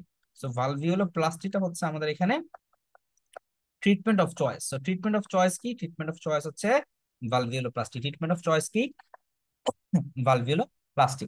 এখন ভালভুলোপ্লাস্টি আপনি করতে চাচ্ছেন, কিন্তু আপনি দেখলেন যে এই মানুষটার ভালভুলোপ্লাস্টিটা আপনি কি করতেছেন, যে একটু ভালভটাকে একটু ছিদ্র ছিদ্র করে দিচ্ছেন, যেন মোটামুটি কাজ চলে যায়, মানে স্টেনোসিসটা একটু রিলিফ করে দিচ্ছেন। এখন এই যে কঠিন ভাবে স্টেনোসিস হয়েছিল, আপনি একটু চিন্তা করলেন, ফাইন, আমি একটু একটু রিলিফ করাই দিই, রিলিফ করে দিলে তার এখন ব্লাড ফ্লোটা ঠিক আছে। কিন্তু এই যে আপনি ঘটনাটা করবেন, যে ভালভুলোপ্লাস্টিটা আপনি করবেন, করার আগে আপনাকে কি কি জিনিস মাথায় রাখতে হবে, কখন কখন আপনি করতে পারবেন না। তো এই ক্ষেত্রে আপনাকে আবার কিছু জিনিস চিন্তা করতে হবে। কি চিন্তা করবেন? আপনি দেখবেন যে তার আসলে শুধুমাত্র মাইট্রাল স্টেনোসিস কিনা, শুধুমাত্র মাইট্রাল স্টেনোসিস কিনা। কারণ যদি তার অলরেডি মাইট্রাল স্টেনোসিসের সাথে রিগার্জিটেশন থাকে, তাহলে তো এটা করলে তার রিগার্জিটেশন খারাপ হয়ে যাবে, তখন আপনি এটা করতে পারবেন না। সো মাইট্রাল স্টেনোসিস অনলি, এটা হচ্ছে আপনার প্রথম কোশ্চেন। ওকে, তাহলে আইসোলেটেড মাইট্রাল স্টেনোসিস তার থাকতে হবে। দুই নাম্বার, নো মাইট্রাল রিগার্জিটেশন। তাহলে এই দুইটা শর্ত আসলে একই হয়ে যায়। তিন নাম্বার কথা হচ্ছে, লেফট এট্রিয়ামে, left atrium free of thrombus, মানে লেফট এট্রিয়ামে অলরেডি এএফ হয়ে কোনো থ্রম্বাস জমা নাই। কারণ থ্রম্বাস যদি জমা থাকে, আপনি যদি এটাকে মোটা করে দেন, তাহলে থ্রম্বাস আসলে টুস করে নেমে যাবে, তাহলে থ্রম্বাস কোনো থাকা যাবে না। এবং এখানে আপনি যদি দেখেন যে খুবই সিগনিফিকেন্ট তার অবস্থা, তার যদি সিমটমটা খুবই সিগনিফিকেন্ট হয়, তখন আসলে ভালভুলোপ্লাস্টি করে কোনো তেমন লাভ হয় না। ঠিক আছে, ওকে। এবং হচ্ছে ভালভটা মোটামুটি কাজ করতে হবে, ভালভটা মোটামুটি মোবাইল হইতে হবে, নন ক্যালসিফাইড হইতে হবে। যদি এই শর্তগুলো ভালভটা মেনে চলে, তাহলে আপনি ভালভুলোপ্লাস্টি করে ফায়দা পাবেন। আর যদি এরকম না হয়, তাহলে ভালভুলোপ্লাস্টি করে আসলে আমাদের কোনো ভালো রেজাল্ট আসবে না। সো যদি ভালো রেজাল্ট না আসে, তখন আমাদেরকে সেকেন্ড স্টেপ তখন আমাদেরকে সেকেন্ড স্টেপে কি যাইতে হবে? সেকেন্ড স্টেপে হচ্ছে ভালভ রিপ্লেসমেন্ট। ওকে, ভালভ রিপ্লেসমেন্ট। তাহলে পরীক্ষাতে আপনাকে কয়েকভাবে কোশ্চেন করতে পারে যে একটা পেশেন্ট এমএস, তার এফ আছে, তার হয়তো বা তুমি থ্রম্বাস পেয়েছো, এখন তুমি কি করবে, ভালভুলোপ্লাস্টি না ভালভ রিপ্লেসমেন্ট? অ্যান্সার হচ্ছে ভালভ রিপ্লেসমেন্ট। একটা পেশেন্টের এমএস আছে, সাথে এমআর আছে, ভালভুলোপ্লাস্টি না ভালভ রিপ্লেসমেন্ট? অ্যান্সার হচ্ছে ভালভ রিপ্লেসমেন্ট। ওকে, সো এইভাবে একটা পেশেন্টের এমএস আছে প্লাস ভালভটা ক্যালসিফাইড, ভালভুলোপ্লাস্টি না ভালভ রিপ্লেসমেন্ট? অ্যান্সার হচ্ছে ভালভ রিপ্লেসমেন্ট।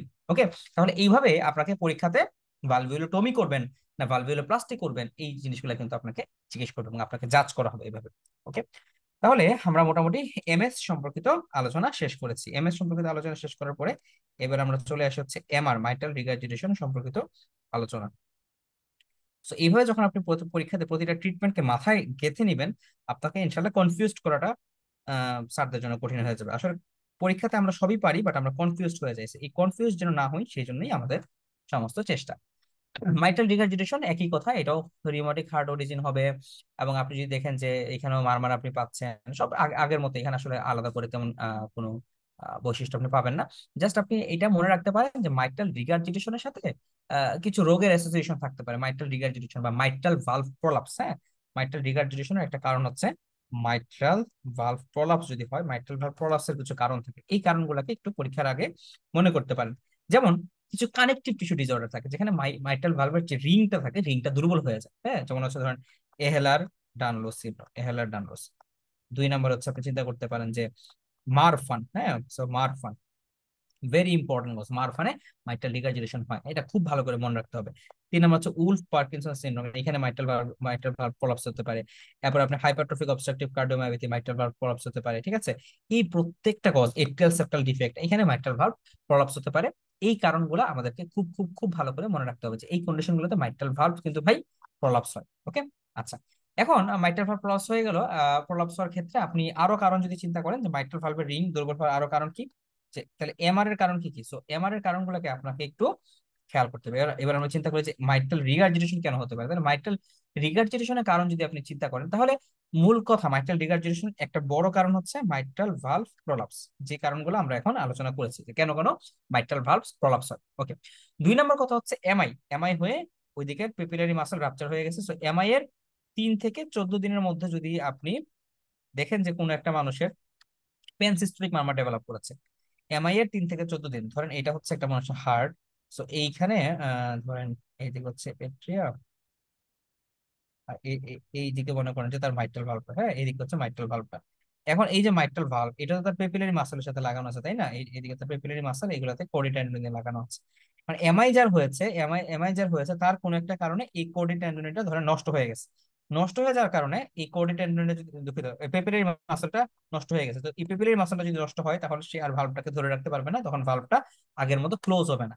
সো এই post MI papillary muscle rupture, এটা খুবই গুরুত্বপূর্ণ একটা কারণ মাইট্রাল রিগার্জিটেশন হওয়ার জন্য। ঠিক আছে, so post MI papillary muscle rupture is very important cause, এটাকে আমাদের খেয়াল রাখতে হবে। তাহলে পোস্ট এমআই হইলো কিনা এটা আমরা বোঝার চেষ্টা করব। অথবা আপনি দেখতে পারেন যে পেপিলারি মাসেলে সরাসরি কোনো ইনজুরি হয়েছে কিনা, এই জিনিসগুলো দেখে আমরা মাইট্রাল রিগার্জিটেশনের কারণটা চিন্তা করতে পারি।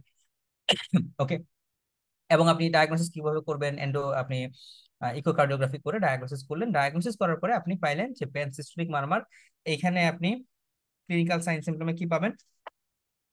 ক্লিনিক্যাল সাইন সিম্পটমে হচ্ছে S1 ফাস্টার সাউন্ডটা আপনি সফট পাবেন। ওকে, ফাস্টার সাউন্ডটা সফট পাবেন এবং একটা S3 সাউন্ড পাবেন, S3 সাউন্ড এটা পাওয়া যাবে।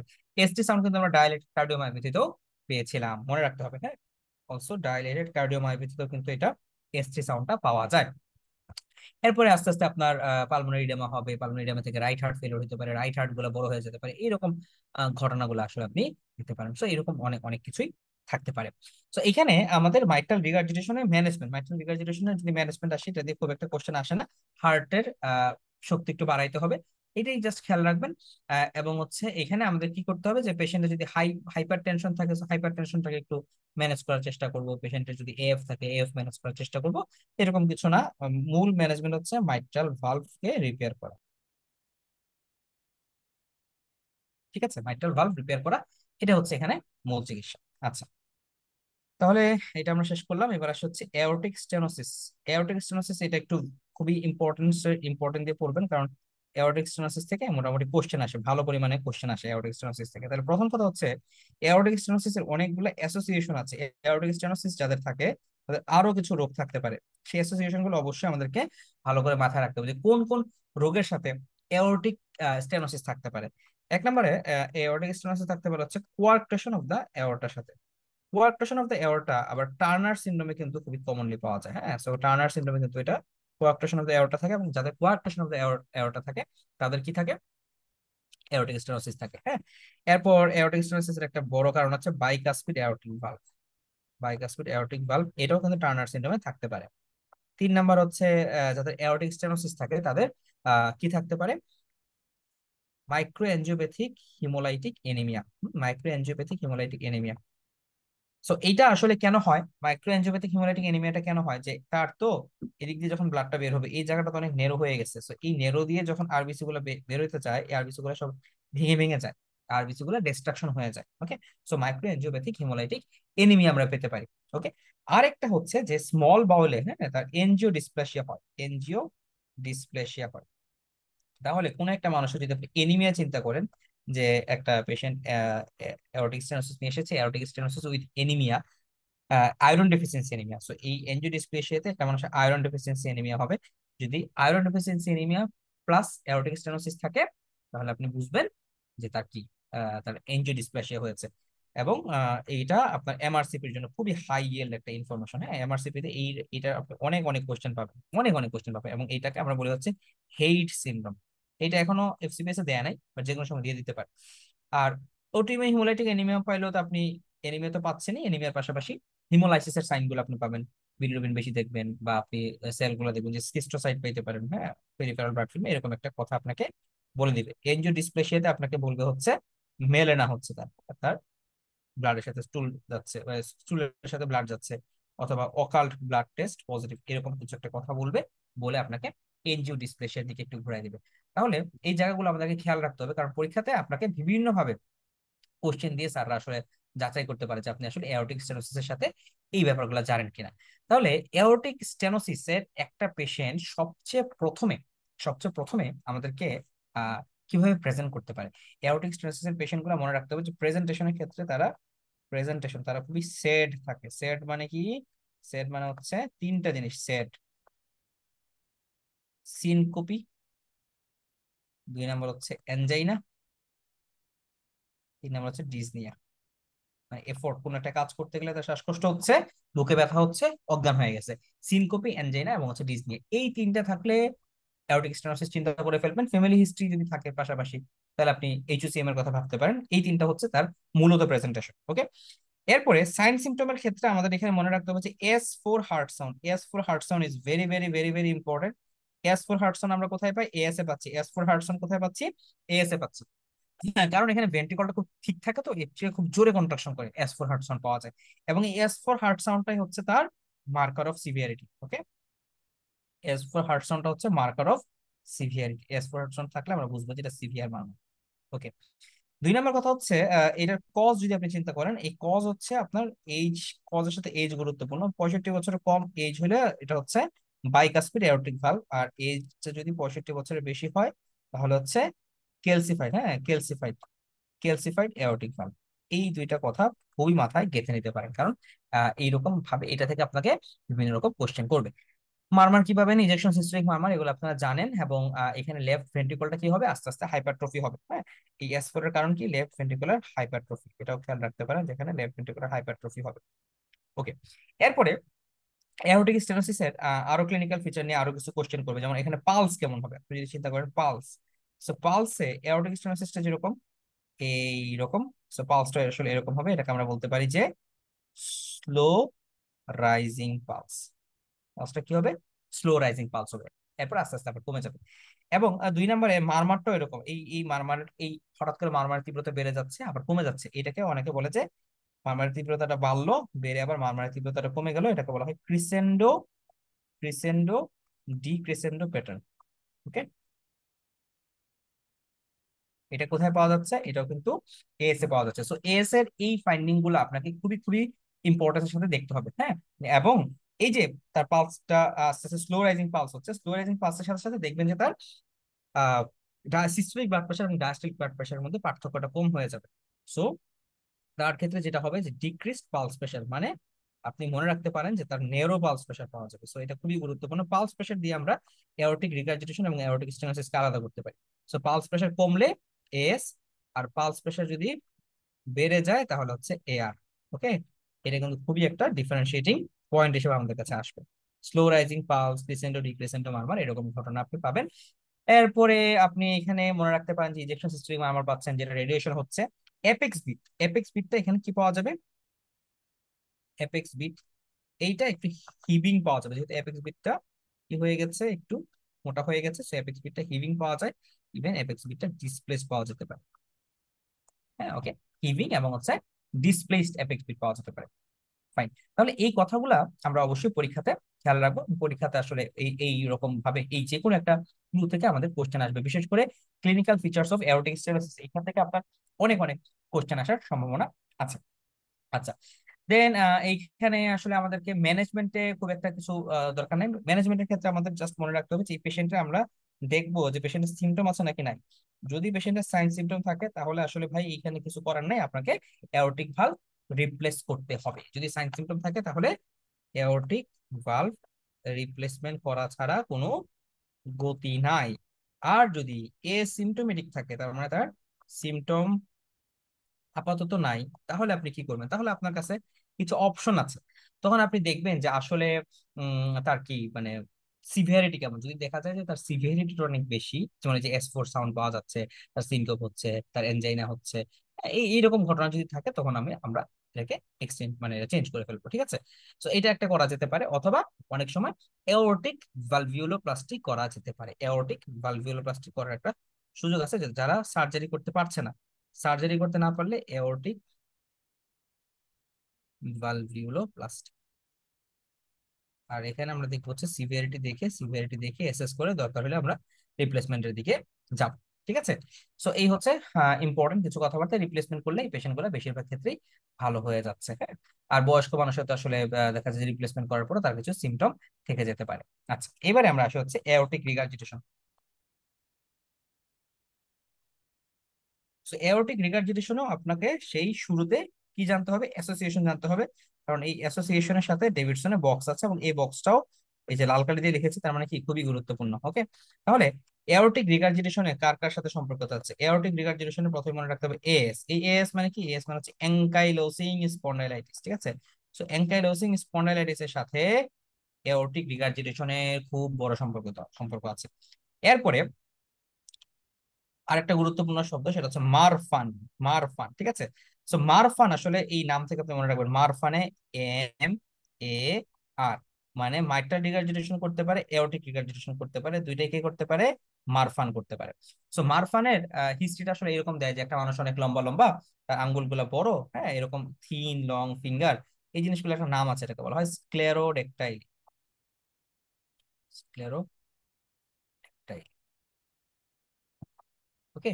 সো দুঃখিত, স্ক্লেরোডেক্টাইল না তো, হ্যাঁ সরি, এটাকে স্ক্লেরোডাক্টাইল আমরা পাই হচ্ছে সিস্টেমিক স্ক্লেরোসিস, এটাকে আমরা বলি অ্যারাকনোডাক্টাইল। হ্যাঁ, অ্যারাকনোডাক্টাইল। মারফানে কি পাওয়া যায়? মারফানে পাওয়া যাচ্ছে অ্যারাকনোডাক্টাইলি। ওকে, সো অ্যারাকনোডাক্টাইলি যদি পাওয়া যায় সেটা মারফান। মারফানের ক্ষেত্রে মাইট্রাল রিগার্জিটেশন এবং হচ্ছে aortic regurgitation, mitral regurgitation aortic regurgitation দুইটাই আপনি পেতে পারেন। এরপরে খুবই খুবই খুবই গুরুত্বপূর্ণ কথা, সেটা হচ্ছে এওরটিক ডিসেকশন। এওরটিক ডিসেকশন বা ডাইসেকশন, এওরটিক ডাইসেকশন এটা পাওয়া যেতে পারে আমাদের টারশিয়ারি সিফিলিসে, কিন্তু এরকম সিভিএস কে আক্রমণ করে। সো টারশিয়ারি সিফিলিসের ক্ষেত্রে এরকম এওরটিক রিগার্জিটেশন পাওয়া যেতে পারে, এটা খুবই গুরুত্বপূর্ণ তথ্য। এবং এওরটিক ডিসেকশন অথবা এনিউরিজম এইখানেও থাকতে পারে। তাহলে আমাদের এখানে মনে রাখার মতো বেশি ইম্পর্টেন্ট তথ্য হচ্ছে এএস, মারফান, টারশিয়ারি সিফিলিস, এবং এওরটিক ডিসেকশন, এনিউরিজম সবগুলোই বলে ফেলছি। আচ্ছা, সো এওরটিক রিগার্জিটেশনের ক্ষেত্রে আপনি ইকোকার্ডিওগ্রাফি করবেন, আগের মতো কিছু সাইন টাইন পাবেন। কি কি সাইন পাবেন সেই জিনিসগুলো খালি খেয়াল করতে হবে, যে এখানে একটা মারমার আপনি পাচ্ছেন ডেফিনেটলি। সো এটা মারমারটা হচ্ছে আর্লি ডায়াস্টোলিক মারমার, ডায়াস্টোলিকের শুরুতে চলে আসবে। পালসের ক্ষেত্রে পালসটা হঠাৎ করে বেড়ে যাবে আবার কমে যাবে, তার মানে এখানে পালসটা হবে high volume, high volume, but একটু পরে পালসটা নাই হয়ে যাবে, সো এখানে বলা হয় হাই ভলিউম কলাপসিং পালস এবং ইনক্রিজ পালস প্রেশার। এই দুইটা ইনফরমেশন আজীবনের জন্য মনে রাখতে হবে, আজীবনের জন্য। এরপরে ফিমোরাল বুই, ক্যারোটিন, হেড নোডিং, এরকম সাইন আপনি পাবেন। হেড নোডিং এর সাইনটাকে বলা হয় মাসের সাইন। এরপর হচ্ছে আপনার ক্যাপিলারি পালসেশন পাওয়া যায়, যেটাকে বলা হয় কুইনকিস সাইন, এরকম কিছু সাইন পাওয়া যেতে পারে। অস্কালটেশন যদি আপনি করেন, অস্কালটেশনে আপনি এখানে কি পাচ্ছেন, S4 মানে ফোর্থ হার্ট সাউন্ড পাচ্ছেন, আপনি এখানে থার্ড হার্ট সাউন্ড পাচ্ছেন, এরকম কিছু ফিচার আপনি পেতে পারেন। ওকে। আর যদি আপনি বলা যায় যে অ্যাপেক্স বিটটা কেমন পাওয়া যাবে, সো অ্যাপেক্স বিটটা হবে হচ্ছে থার্স্টিং অ্যাপেক্স বিট। কারণ থার্স্টিং অ্যাপেক্স বিট কেন হয়, যদি ভলিউম ওভারলোড হয় তখন থার্স্টিং, আর যদি প্রেশার ওভারলোড হয় তখন হচ্ছে হিভিং অ্যাপেক্স বিট পাওয়া যায়। ওকে, তাহলে মোটামুটি অ্যাওরটিক রিগার্জিটেশন শেষ। ট্রাইকাসপিড যদি বলতে হয়, ট্রাইকাসপিড নিয়ে, ট্রাইকাসপিড তো আসলে খুবই ছোট। ট্রাইকাসপিড স্টেনোসিস, তো প্রথম কথা হচ্ছে এটাও রিউমাটিক হার্ট ডিজিজ অরিজিন। এখানে রাইট হার্ট ফেলিওর হচ্ছে, তো রাইট হার্ট ফেলিওরের মতো ফিচার আপনি পাচ্ছেন, এবং এইটার ম্যানেজমেন্ট আপনি চেষ্টা করলেন যে ভালভ রিপ্লেসমেন্ট বা বেলুন ভালভেটমি করা। ওকে, এন্ড আপনি ট্রাইকাসপিড রিগার্জিটেশনে মোটামুটি একই কথা। ট্রাইকাসপিড রিগার্জিটেশনে স্টেনোসিসটা মুছে দিলাম। সো ট্রাইকাসপিড রিগার্জিটেশনে একটা জিনিস খেয়াল রাখতে হবে, যে এখানে একটা শব্দ সেটা আমরা আগে পড়িয়েছি, সেটা হচ্ছে জায়ান্ট ভি ওয়েভ। এটা ট্রাইকাসপিড রিগার্জিটেশনে পাওয়া যায়। তার মানে আমরা এই যে এ এটিআর কন্ট্রাকশনের জন্য, সি ট্রাইকাসপিড ভালভ ক্লোজারের জন্য, এক্স ডিসেন্ট, এখানে ভেনাস রিটার্ন, বাট ভেনাস রিটার্নের সাথে সাথে যেহেতু হার্ট কন্ট্রাকশন করলে ব্লাড রাইট হার্টে চলে যাবে, সো এখানে ভি ওয়েভটা আরো বড় পাওয়া যায়। সো জায়ান্ট ভি ওয়েভ পাওয়া যায়। হ্যাঁ, এটা ওয়াই ডিসেন্ট। তো জায়ান্ট ভি ওয়েভ কোথায় পাচ্ছি আমরা? ট্রাইকাসপিড রিগার্জিটেশনে। This is very important. আচ্ছা, পালমোনারি ভালভের যদি ডিজিজের কথা জানতে চান, তাহলে পালমোনারি ভালভের ডিজিজের ক্ষেত্রে আমরা পালমোনারি স্টেনোসিস এইটা মনে রাখতে পারি। তো পালমোনারি স্টেনোসিস, পালমোনারি স্টেনোসিস এটা আমাদের টেট্রালজি অফ ফেলোটার একটা অংশ। পালমোনারি স্টেনোসিস এটা মনে রাখার মতো গুরুত্বপূর্ণ। পালমোনারি স্টেনোসিসের একটা কারণ হচ্ছে carcinoid syndrome, carcinoid syndrome. So carcinoid সিনড্রোমের ক্ষেত্রে যে ঘটনাটা ঘটে, যে কার্সিনয়েড সিনড্রোম হচ্ছে আপনার আমাদের জিআইটি তে হতে পারে, লাংসে হতে পারে। সো যদি জিআইটি তে হয় তখন সাধারণত এই পালমোনারি স্টেনোসিসটা পাওয়া যায়। কার্সিনয়েড সিনড্রোম জিআইটি তে হলে, এটা জিআইটি তে হলে এরকম আপনার ট্রাইকাসপিড এবং হচ্ছে আমাদের পালমোনারি ভালভের উপরে এফেক্ট ফেলে। ঠিক আছে, তো এই হচ্ছে মোটামুটি আমাদের ট্রাইগাস্পিড স্টেনোসিস নিয়ে কথাবার্তা। ট্রাইগাস্পিড স্টেনোসিস নিয়ে আপাতত আর এর চেয়ে বেশি ইম্পর্টেন্ট কিছু না। এখানে রাইট ভেন্ট্রিকলটা মোটা হয়ে যাবে যেহেতু পালমোনারি স্টেনোসিস। সো পালমোনারি স্টেনোসিসের কারণে আস্তে আস্তে রাইট ভেন্ট্রিকুলার প্রেশার বাড়বে, যেহেতু ব্লাড এদিকে যেতে পারছে না। সো রাইট ভেন্ট্রিকুলার যদি কোনো কারণে প্রেশার বেড়ে যায়, আপনি বুঝতেই পারছেন যে রাইট এট্রিমের প্রেশার বাড়বে। রাইট এট্রিমের প্রেশার বাড়লে জিপিপিটাও বড় হয়ে যাবে। ঠিক আছে, সো জিপিপি তে এ ওয়েভ বড় হওয়ার একটা কারণ হচ্ছে পালমোনারি স্টেনোসিস। সো আলহামদুলিল্লাহ আমরা মোটামুটি আপনাদের জন্য ইম্পর্টেন্ট অংশগুলোকে সব সামারি করতে পেরেছি, এবং আপনাদের জন্য যা আলোচনা ছিল আজকে রিউমাটিক হার্ট ডিজিজ এবং ভালভুলার হার্ট ডিজিজ থেকে সমস্ত কিছু আমরা ব্যাখ্যা করেছি। আপনাদের যে এই টপিক রিলেটেড কোশ্চেন ইনশাআল্লাহ আমরা নেক্সট ক্লাসে আলোচনা করব। এর আগ পর্যন্ত আপনারা পড়াশোনা করুন, এবং ইম্পর্টেন্ট কোনো ইনফরমেশন থাকলে আমাদের গ্রুপে শেয়ার করুন। কোনো কিছু না বুঝতে পারলে আমাদেরকে জানান। ভালো থাকবেন সবাই। আসসালামু আলাইকুম রহমতুল্লাহ, আল্লাহ হাফিজ।